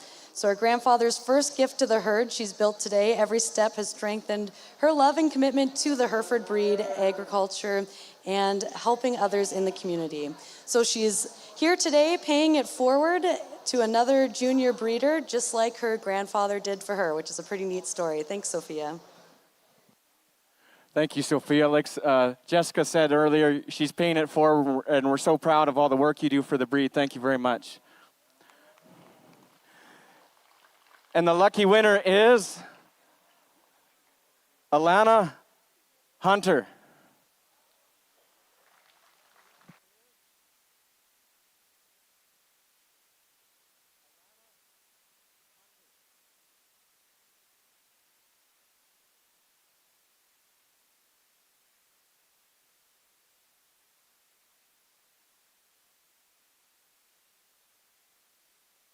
How are you, young lady? Congratulations. Good. And where are you from? Alder Flats. Alder Flats. I think I know where that is. Well, we're so happy you could be here today. I'm going to introduce you to a very special lady that was a junior not long ago herself. This is Mrs. Sophia Bussman. Congratulations. Oh, she is still a junior. I shouldn't date her.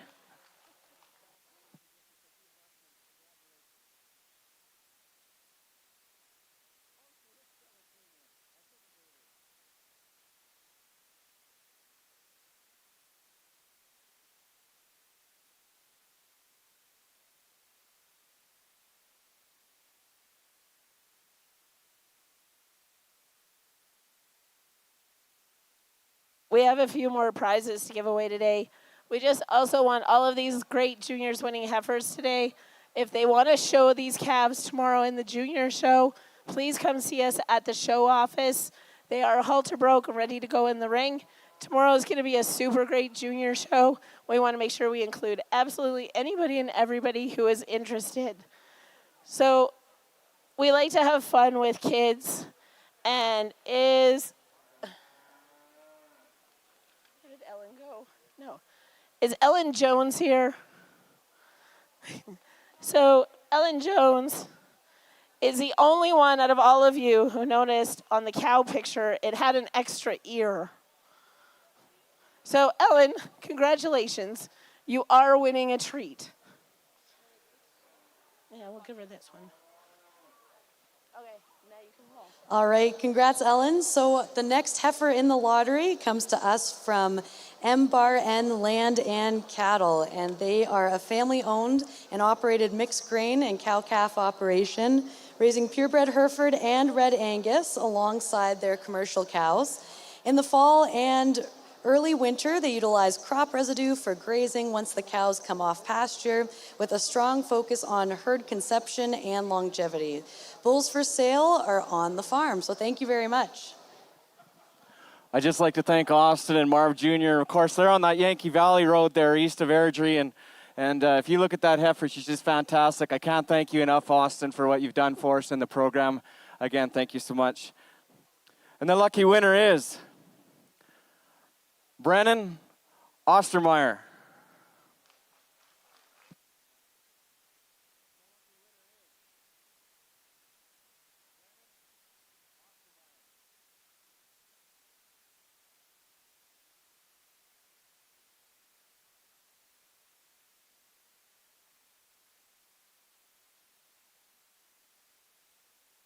Congratulations, young man. Nice to meet you.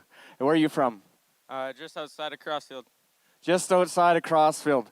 Well, that's thank you for coming today. This is Austin Nixdorf. He has a brother Marv Jr. and they've got a great set of Hereford bulls and Red Angus bulls, and you can see what that cross will do. So thank you again.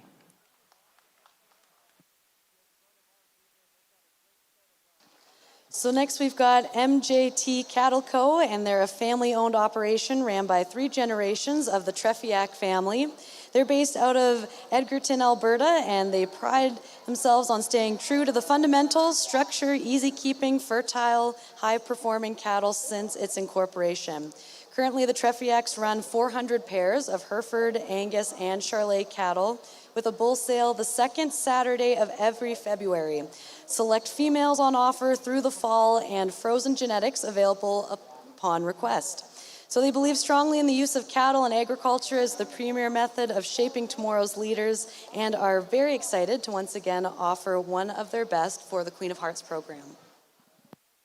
Thank you very much to Ryan and Matthew and Kurt and Shannon back home, and of course Mick and Deb doing all the chores. We really appreciate it, and what a fantastic heifer they brought to town.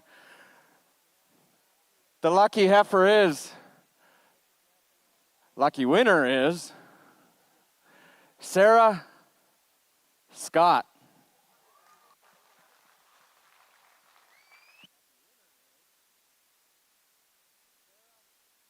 Today, young lady. I'm pretty good. And where are you from? Olds. Olds, another winner from Olds. Well, let me introduce you to the MJT crew. Of course, they have that Back to the Basics bull sale where they feature Charolais, Black, and Herefords. And thank you to the crew once again. And thank you, Matthew and Ryan, for helping us fit these heifers all week. We really appreciate it. All right, next coming to us from Rafter W Ranch, and they are a family operation at Bowden, Alberta, breeding and selling quality horned Hereford cattle for 72 years. Annually, they breed around 200 purebred females and offer roughly 30 long yearling bulls, along with some bred and open heifers for sale as well. Their goal is to raise sound, quiet, rugged ranch-style bulls that not only add pounds, but produce high-quality replacement females. They also offer some high-end F1 Baldy cattle for sale, so thank you very much. Where's Wes and Vanessa? Are you here? Give the crowd a wave. There we go. Thank you guys so much. Rafter W, folks, thank you so much for supporting this event. Our lucky winner is Ryder Pritchard.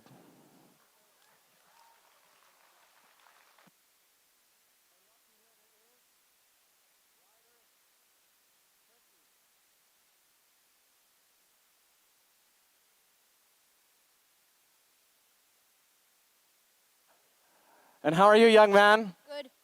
Do you have cows at home? Yes. Where's home for you? 5 minutes out of cameras. 5 minutes out of cameras. Well, thank you so much for coming today. And I'm going to introduce you to Brooklyn. Yeah, Brooklyn Van Sickle. And Wes and Vanessa and the whole Rafter W crew. Here comes Paige. Thank you guys so much.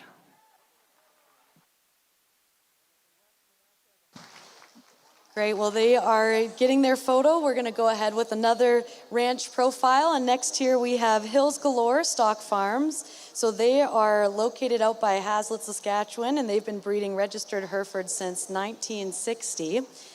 50 to 60 Hereford bulls, as well as a select group of Angus and Charolais bulls, are all sold by private treaty off the ranch each year. Rather than following genetic trends, they strive to produce outcross genetics. Many generations deep in their pedigrees, they were infusing horned Hereford genetics in their polled Hereford cows. So you could say they were doing this when it wasn't considered cool. Their son, Alex, is involved in the day-to-day operations on the ranch, where they credit Alex with being the reason all the cattle are quiet and easy to handle with excellent temperaments. While their 2 daughters are no longer on the ranch, they make it back home when they can, especially each June, to help out in the branding pen. Julia is married to Adam Dean, and along with their daughter, Letty, they live in North Dakota and are active with the day-to-day operation of her husband's family ranch. Julia is also putting together a nice little herd of Hereford cows. Georgia is actively pursuing a nursing degree at Casper College in Wyoming and gets home as much as she can to help and still has her Hereford and Charolais cows. So while their children are well past the age of participating at junior events, they're grateful for the opportunities that they've had through their involvement with the Hereford breed. Alvin and Mary Kate and family are happy to pay it forward with donating a heifer to this Youth Herd Builder event, and they look forward to watching Dixie here and her owner in the future. Where is Alvin and Mary Kate? Oh, thank you guys so much. These guys traveled a long way, and we're so proud and thankful to have you guys at our event. Yeah, they're not Swift Current country. They're about 45 minutes north and west. Yeah, thank you guys so much for coming. It means a lot to us. And the lucky winner is, I don't know if this got cut off, but Kendra, tell you.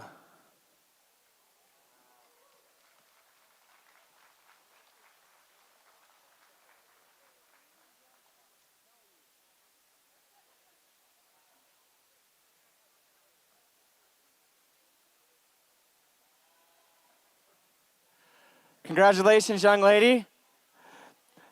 Where's home for you? Just outside of Tomahawk. And do you have cows? Yes, a lot of them. Yes, a lot of them. I think they brand for a week out in that. That's cowboy country, isn't it? Yeah. We're so happy you come here today. Congratulations. Let's go introduce you to Hills Galore. Alvin and Mary Kate Politza, thank you so much for coming. Okay, start crossing your fingers and toes. We're getting down to the final few here. Next up, we have from Erie Hereford Farms. They are located at Evesham, Saskatchewan. It's run by Bill and Wendy Erie, along with their daughters Shayna, Janae, and Kendall, and their families. They currently calve out 200 cows and keep 30 replacement heifers yearly. They sell about 42-year-old bulls and 50 replacement heifers at the Premier Sale, Medicine Hat Bull Sale, and off the farm annually. They also harvest 4,500 acres of farmland each year, and a large part of their operation goes into developing bulls for commercial operations. This heifer is a prime example of an elite F1 offspring. Dam is a red Angus, and sire is a horned Hereford. They look forward to providing a lucky youth with this excellent show prospect.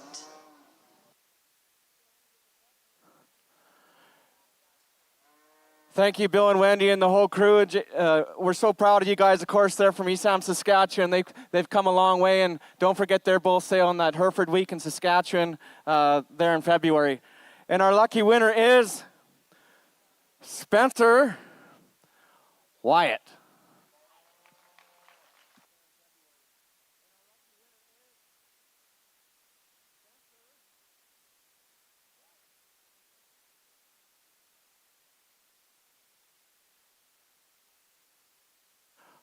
Hi, Spencer. How are you today? Good. And where's home for you? Just outside of Vulcan. Just outside of Vulcan? Well, congratulations, young man. I'm going to introduce you to the Aries family. Just a sweetheart of a heifer, and I'd sure like to thank the Aries once again. They've come a long ways and been a great supporter of our event, and we're sure proud to have you here. Thank you.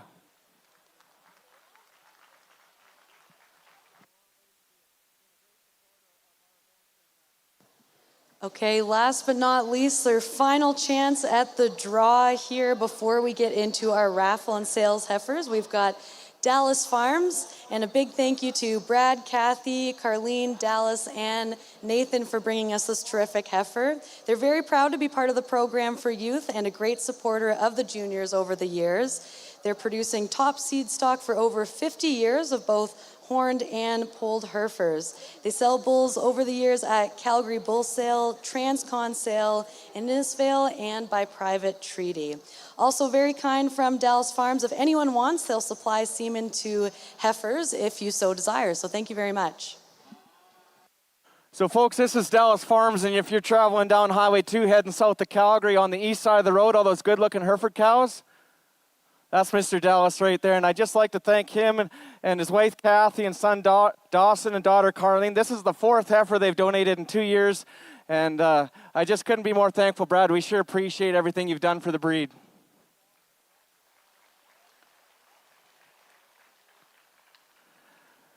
And the lucky winner is Casey Westling.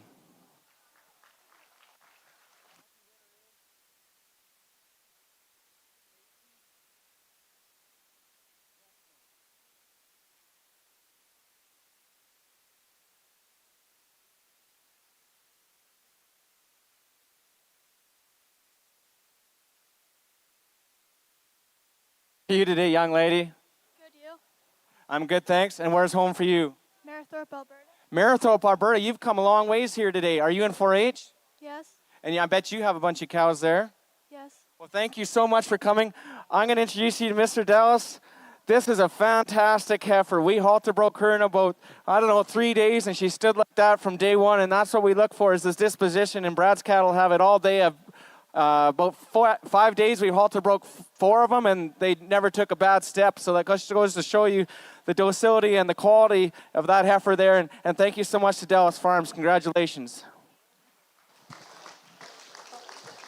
All right, don't go anywhere as we still have our raffle draw that we're doing with the ear tag lottery, as well as we've got some tremendous sale heifers, all a fundraiser which is going towards the Queen of Hearts program. So thanks for supporting our juniors. How many of you today convinced your parents or grandparents to buy one of these? Who has these ear tags in their pockets?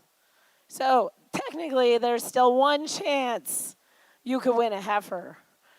And she's a pretty spiffy heifer. Oh, and you want to wave your hand there? So before we do that, I just want to do a couple things. Our Hereford ambassadors from today, are you still in the stands? One of them, I think, was Tava. No, a Hereford ambassador. You were drawn today. You were helping me hand out banners. Yep, come on up, please. And I think Tava Fenton. Tava was my other ambassador. Yeah. So we just want to say thank you for being so passionate about the Hereford breed. And we love that you helped us today. And Caitlin's just going to do a little presentation here. So Tava, thank you. And your mug, thank you so much. And your mug, we're going to get a picture of you guys here. Is Sheldon Archibald here? Step out here. If any of you guys hear the name Wandering Shepherd, this is the man. You might hear it coming down the pike here. I'd just like to thank him. Of course, him and his wife, Shannon, have donated 2 heifers. And if you look at the length, and I've seen the mother, this female at home, if she's anything like her mother, she's going to be absolutely fantastic. She's so feminine. We couldn't thank the Archibald family enough. They've been making baldies for a long time. And of course, their herd originated with the Bob Chefiak herd, and they've just built on it. And we're so proud to have you here today, Sheldon. And he volunteered to be barn boss for us. And thank you so much for being part of our program. I really, really appreciate it.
And the winner is, it's a purple tag. How many have purple tags? No, it was a red tag. Number 98.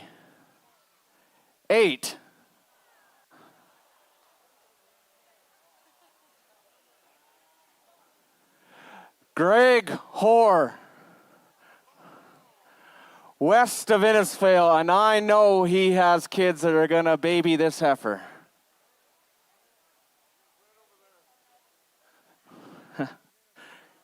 Congratulations, Greg. Where's Walker? Let's introduce you to SS Cattle Company, the Archibalds from Irma, Alberta.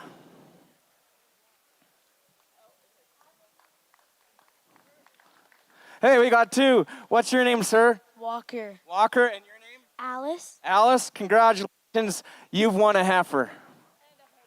And a hoodie. Nice. Outstanding. Well, this is Mr. Archibald. Congratulations. SS Cattle Company, Irma, Alberta. Thank you.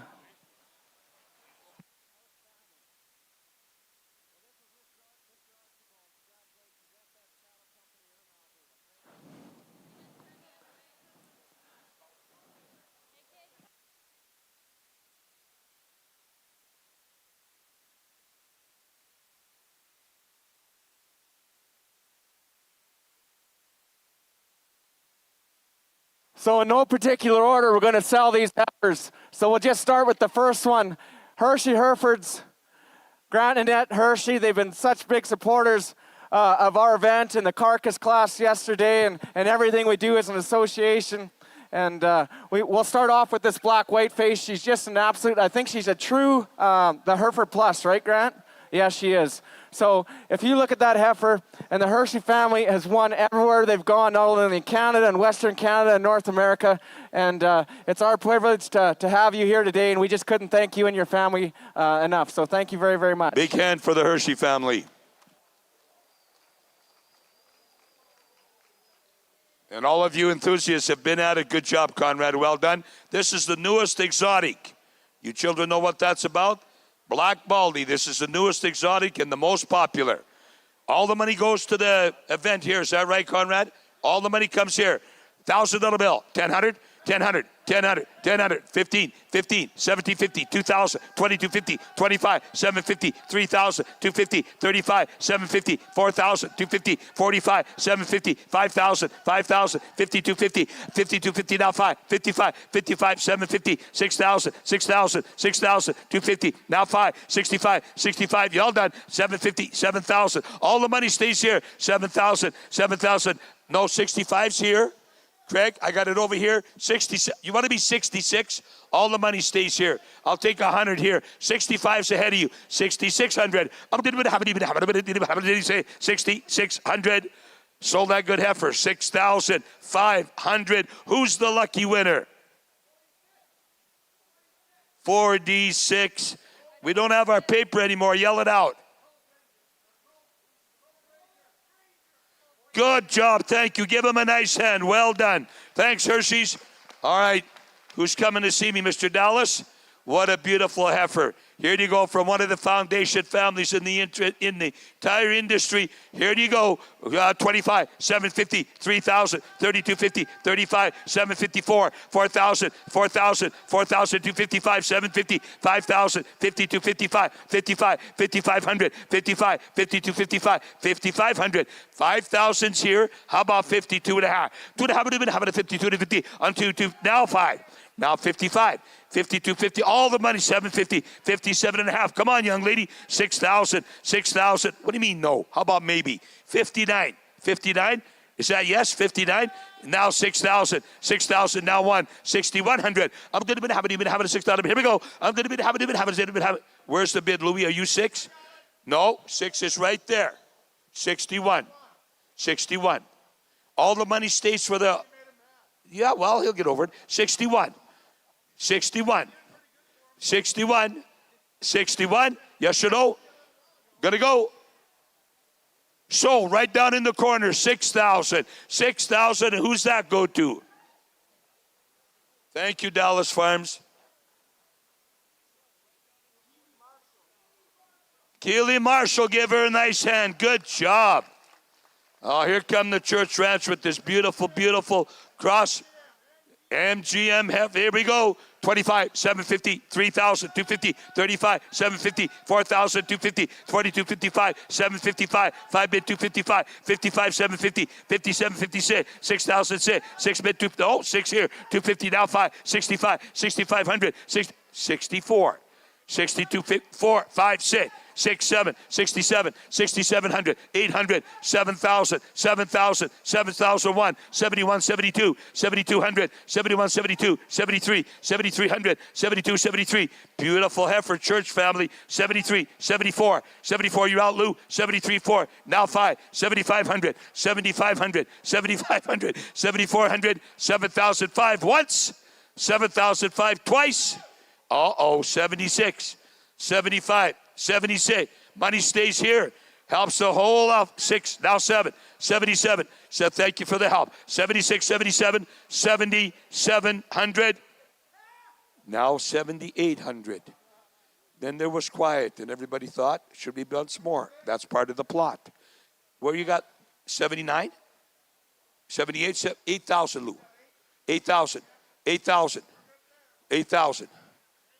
Craig Flewelling has the bid at 7,000, 8,000 bid 81. 8,000 bid 81. I saw what she said. Yeah, I read her lips. 8,000, 8,100. Yes? Now 8,200. All the money stays for the organization. Equal time. I'll give you equal time. Equal time. 81, 8,200. 8,200, are you sure? Yeah, I got to give him equal time. 8,200 once, 8,200 twice. You can do a lot of things with. Sold, 8,100. Who gets it? I need a doctorate gets it.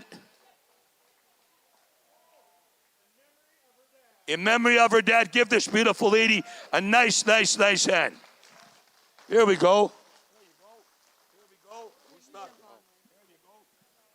All right, before you guys all leave, let's give a round of applause for the organizers of this. And one of them's the Fenton family. They've donated 2 heifers here today, and they were too humble to say anything about themselves, but they said it about everybody else. So wonderful operation. So big round of applause from everybody. Thank you guys for coming out.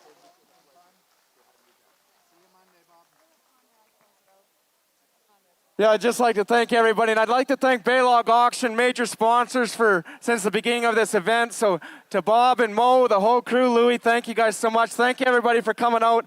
Go back and enjoy your heifers, and safe drive home.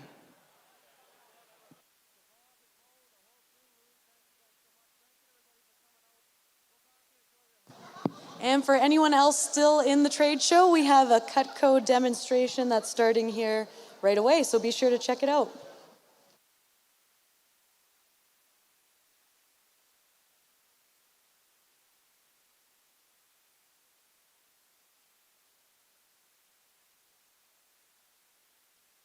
Test 1, 2, 1, 2.